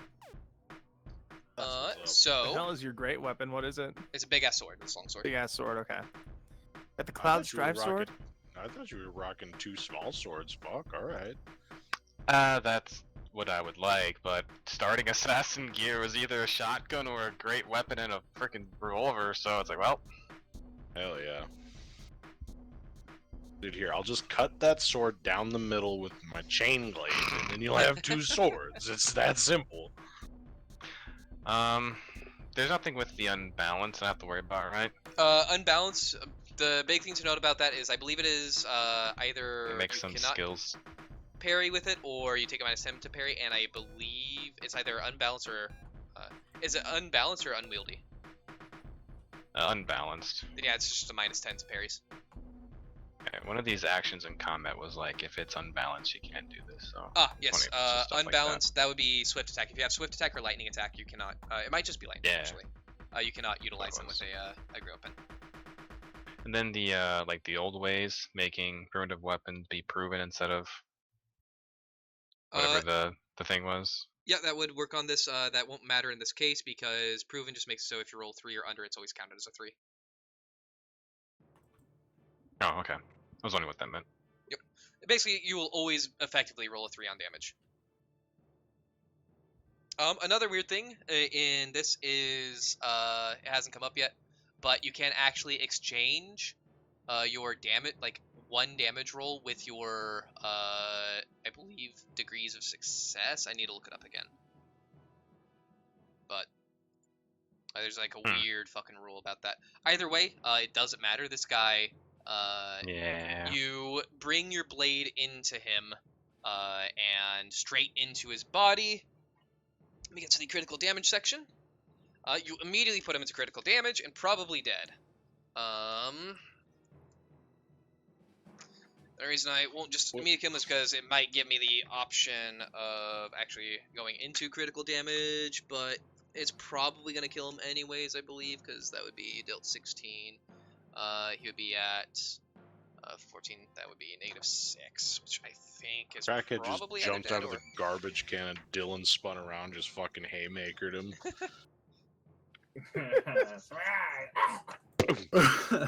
Just dropped him. Picturing that Chuck Norris roundhouse kick. Pretty much. Alright, and this is a rending attack, rending critical That effect neck kept body. spinning. The mighty attack takes a sizable chunk out of the target and knocks him to the ground as he clutches the oozing wound, shrieking in pain.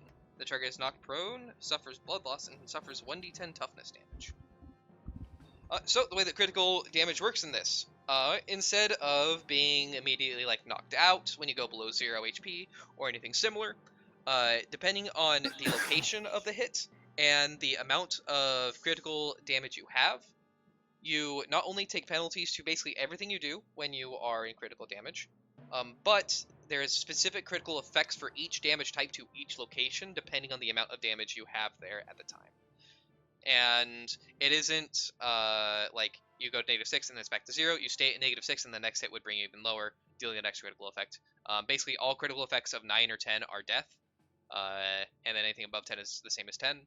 And some locations are a little bit lower than that, and some damage types are a little bit lower than that. But it's very much dependent on the damage type and the location, instead of just being more catch-all for everything.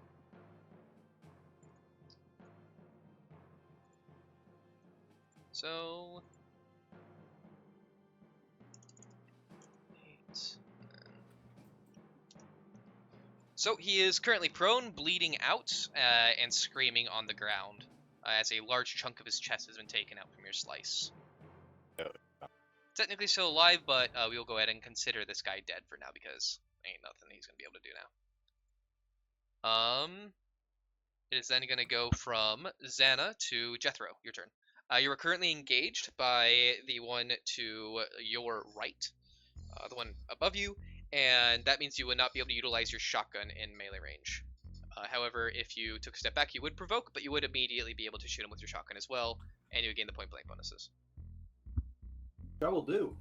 Alright, he is going to attempt to hit you. Alright. He is gaining up, so he will gain a +10 on this.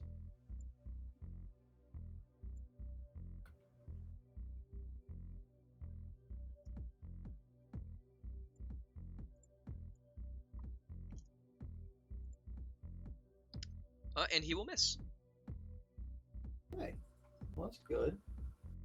And then you take a step back, and then you can level your shotgun up. There's a half action to step back, and then your shotgun standard action, you'll have point blank, so that will be a +30 to your attack. In addition, you can only do a standard attack, a single shot, so that will be an additional +10, so you will have +40 to this attack. Sounds pretty good. Boy, about to cut this man in half.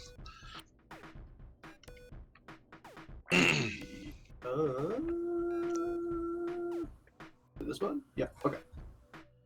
With plus... 40.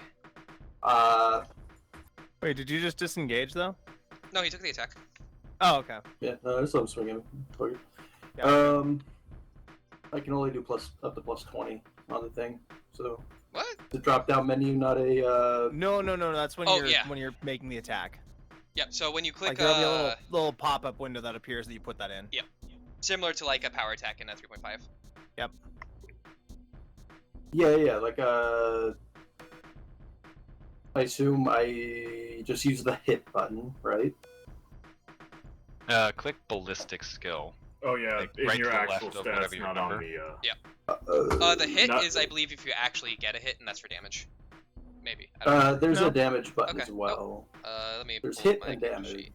So that one, the gear section's kind of fucked. Yeah. Oh, okay, so that's for aim. So there'll be no aim. Yeah, and then that you hit worked me. submit. That worked for me just fine. Then you my would attack. have a standard I attack. missed. Submit. As you were Modifier saying, would be like, plus for 4. the aim shit. Okay, so I just do no aim. Yep. Okay. And then I get point blank plus 30. Yep. Submit. Rate of fire, standard, plus 10. Oh, okay. Just gotta click through. Got it. Modifier, I believe everything's accounted for. That's neat. Nice. Ooh, okay, so you are using a scatter weapon. Means you get like 3 hits on him. Something, maybe just 2. So, Is it every degree of success or is it every other? I think it's every for a scatter and a point blank, but I need to check. That's what I'm pulling up right now. Boy. So, the standard ammunition for these weapons spreads out when fired, ripping apart targets at close range but inflicting considerably less harm from afar. When fired at point blank range, this weapon gains plus 10 to hit and deals plus 3 damage. Oh, okay, it's different. So you would have actually gotten an additional degree of success, but you just deal 3 additional damage. 3 additional. 3 additional damage to the damage roll, so you'll just go and hit damage and it'll Okay. add 3. You'd have also gotten an additional degree of success, but that won't matter. Damn, boy. Oh, and you got a crit. So, what a crit is, when you roll a 10, you get what's called Righteous Fury. Righteous Fury allows you to roll a 1d5, and then you just automatically inflict that critical effect to whatever you're hitting. As long as you deal damage. If you would not otherwise deal damage, you just always deal 1 damage. Damn. So go ahead and roll me 1d5. Boy is RoboCop. Yeah. 4, so would that be a 4 or a 2 for you? Be a 2, sorry. Okay. And you rolled a 76, which would flip to 67, which is still body. So this is going to be in his chest. So your... And the damage on that would be 17 on 14. That's not accounting for the Ah, yes, okay. plus 3 as well. So this is going to be impact to the chest.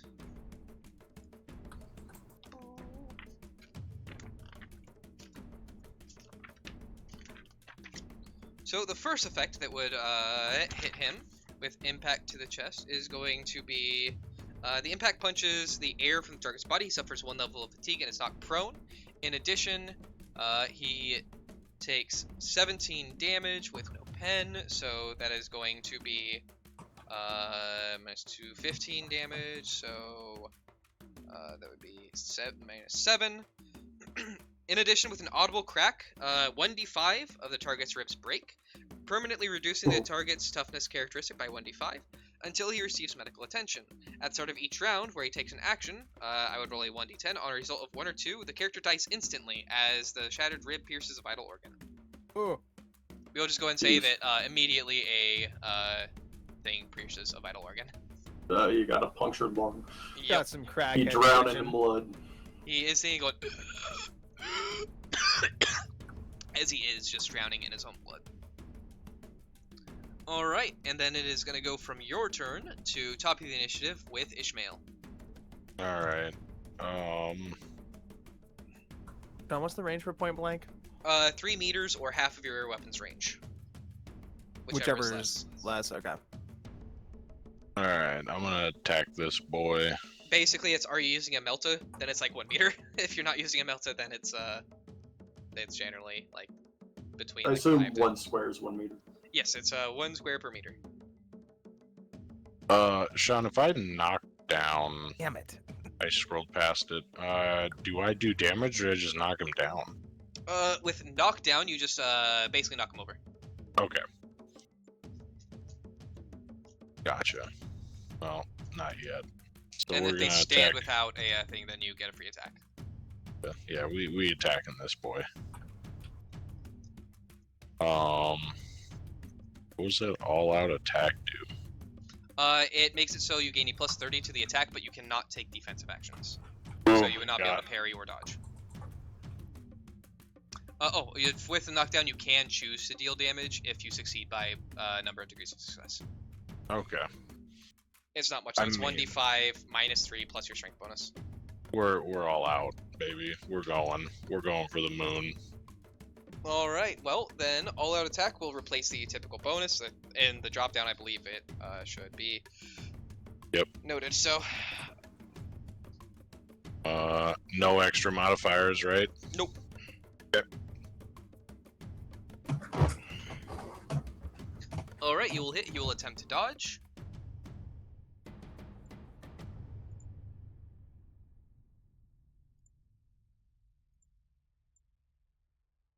He fails. Hell yeah. Alright, and then damage. It's. Nice. I don't know if it. All right, them specials kind of. Gotta pull my menu out a little bit. Damage is 12. All right. So the way That that is rending 2. works is that you can roll your d10 twice and take the higher result. Oh, okay, well. And then because you also got 3 or more degrees of success, you get 2 additional, or you double your penetration because of razor Okay. sharp. So, nope, keep Okay. the 12. So you keep the 5, and then you double your penetration, so your penetration becomes 4. Not that it matters for these guys, they only have 2 resistance. So you will deal 12 damage straight. That is going to put him at -4. You also rolled, actually, I need to make sure. You rolled 50, that would be 5. That's the head. Oh. So you do rending to the head. Yeah. The attack tears his non-existent helmet, so his cowl. If he is not wearing a helmet, he instead loses an ear and is deafened until he receives medical attention. If he loses an ear, he must also pass a challenging toughness or have his fellowship permanently reduced by 1. He is stunned for 1d5 rounds. Stunned for 1d5 rounds is just going to basically kill him. That's, yeah. And he'd also be just dead since he's just a mook anyways. So you Alright, basically cleave Marcus a Phoenix. solid chunk of his head off, and he falls to the ground dead. Is then gonna go to you, Arit. All right, let me see if moving here. Oh God, why did that do that? Okay, there we go. Moving here puts me in the correct. Yeah. So I will use a half action to move. And Penalties then for shooting at a person that's engaged in melee? There is a penalty for shooting into melee. Yes. I need to. Do it, comrade. Do it. I believe it He just died. is a like Yes, good job. -20 and. Chance to hit friendly, right? I think so. Yeah.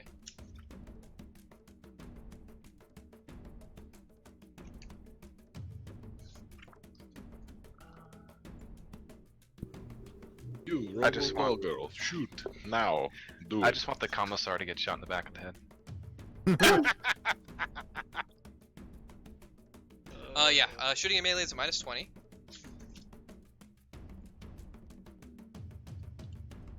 all right. And let me see if I can find out the chance of. Yeah, to hitting him. point blank. That's the important part. So it's still +10.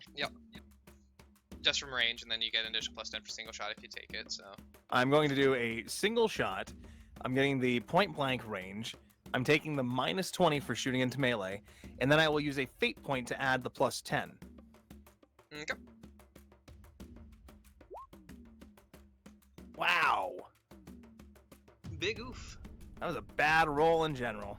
Yeah, Did I'm pretty everything sure I that could to- just would miss everything, so I'm not gonna worry. Cool. I'm pretty sure Trying that to would miss not your hit ally you. even too.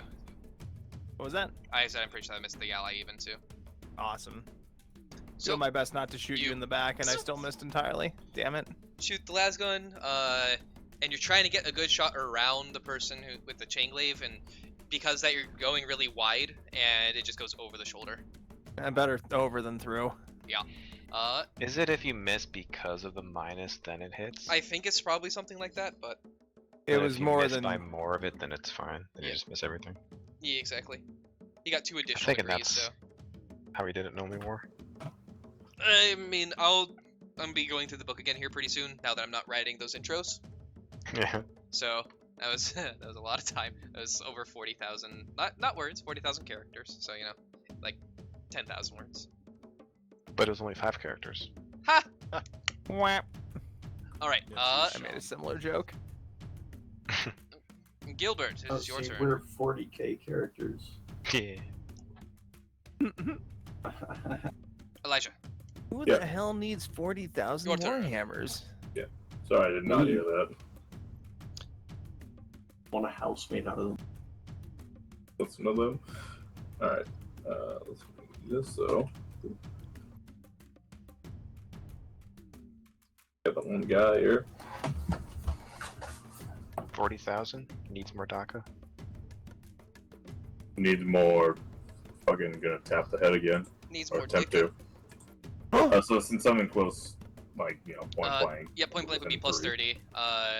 You would not So- gain the benefit of single shot. But so Yeah. just go ahead and set it. Yeah. And dead. Give him Double tap. Oh my. Oh my. I'm a high roller, Oh baby. shit, that's my dome, dog. Again? Oh yeah, you would have a -20 because you're shooting in a melee. All right, Oh, I need yeah, to look yeah, up. you're fighting him. Oh. I noticed that these are still feet.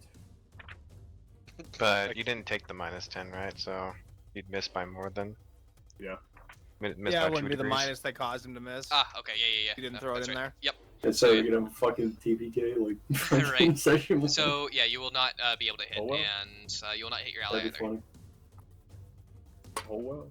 Alright, it's going to go to their turn. He is going to let out a unpleasant shriek as he gurgles at the mouth and tries to bring this improvised weapon down onto you, Joe. Okay.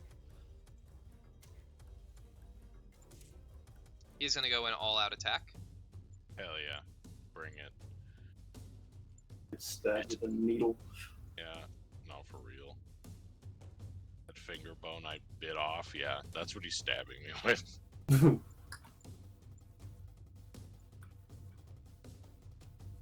Oh shit. He will hit you. Alright. You have no, because you all-out attack, you have no ability Yes. to resist, so he will just straight hit you. Yep.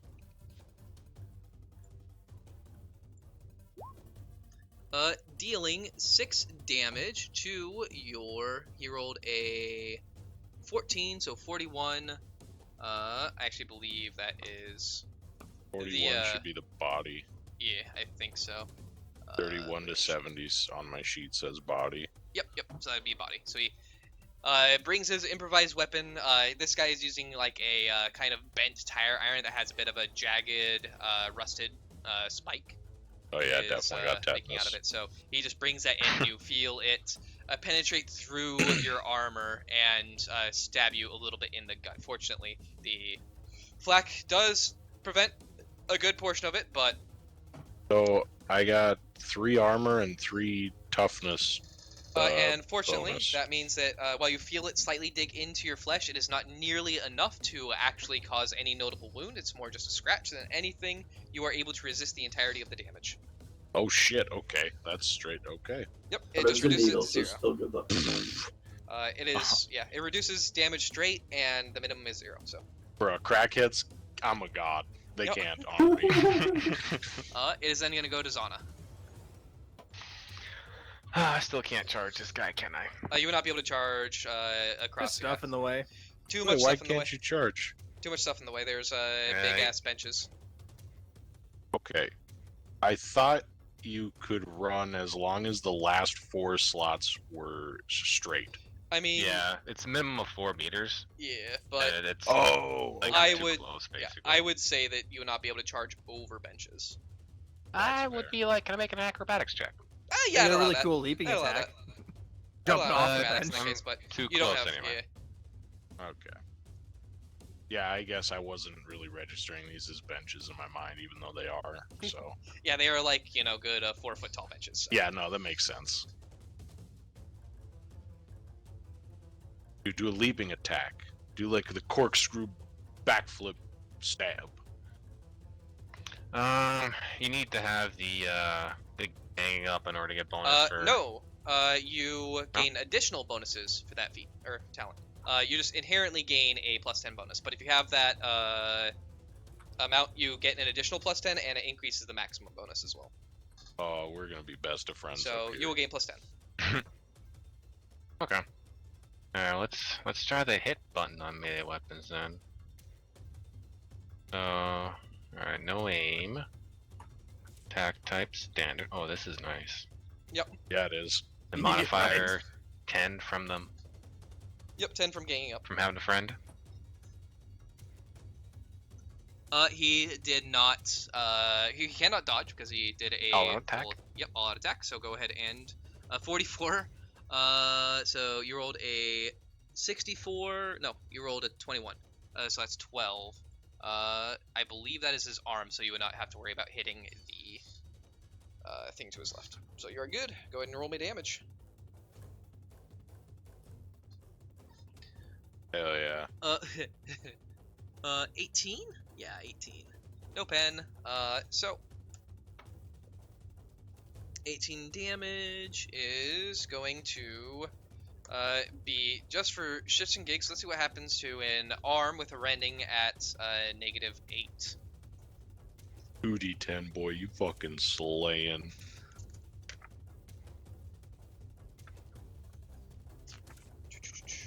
Rending, arm, 8. With an assortment of unnatural, wet-ripping sound, the arm flies free of the body with bloody trail behind it in a crimson arc. The character must make a challenging +0 toughness test or immediately die from shock. If he survives, he is stunned for 1d10 rounds and suffers blood loss. He suffers from the lost arm condition. See page 242. He does not survive the shock. As you come up and just bring your sword up and through his arm, it is pitifully easy to bring it through as the arm with a wet sound flies from his body. He tries to stab at you with his arm that he is now missing before looking down this time and going, oh? And just falling forward into the bench, hitting his face and then collapsing to the ground. Got it. I got pranked. I will simply look agitated It's a at hell of them a and go prank. back to my chair. At the bodies. Why did you say the bodies? We said I look agitated at them, Oh. like at the bodies. Oh yeah, at the people who were interrupting our ride, just like fuckers. They're not people anymore, they're objects. That's Yeah. fair. They are corpses. paste. Alright. And that is a general introduction to combat. Fairly simple. It functions very similarly, as I said earlier, to like just doing skill checks. It's just skill checks of combat, effectively. But there's just a bunch of modifiers in and around that add circumstantial bonuses. Also, we didn't get to cover it, but the benches here, if you guys was supposed to give the possible chance of encountering the way Cover. that cover works. So I'll just go ahead and go into that. The way that cover works is if you shoot somebody, but the part that you would hit based on the reverse of the die roll is behind cover, you hit the cover first. That cover itself has an armor value, and any damage you do that is over the armor value penetrates through and hits the person then. And then that reduced damage will now go to them. So say you do 10 damage, this armor value is, these were armor value of 3. 7 damage would penetrate and then hit the person. And then the normal modifiers would go through their toughness and their armor in whatever location you would have hit. In addition, when you deal enough damage to penetrate a piece of cover, that cover's armor bonus is permanently reduced by 1. So you are able to slowly destroy cover. Ah, shit, okay. Nice. Cool. Did not know that. So yeah, that's the way the cover works. It didn't come up in this specific case, but that is how it does work. It will probably be important going into the future. Are there any weapons that are way better than others at blowing through cover, theoretically? Anything with penetration. Other than really. like your Melta weapons and shit, okay. Anything with penetration is really good at blowing through cover. Melta is obviously one of the best. You can just melt cover in front of somebody. Right. Outside of that, I mean, there's nothing really specifically meant to just destroy cover, but not hurt people. Oh, them tearing weapons will do nice. I mean, because you reroll damage. But Oh, it's nice. Not pen. It's yeah, not Razor pen they Sharp get. is the one that is. That's the one I'm thinking of. Okay. Razor Sharp is the one that gets pen if you get increased degrees of success. Gotcha. Yeah, 3 or more degrees of success equals double your pen with a razor sharp weapon. All right. After about an hour of traveling on this, the scent of blood fresh, and now the sense of their bowels relieving themselves upon their death, and just the general stank that they already had in the first place.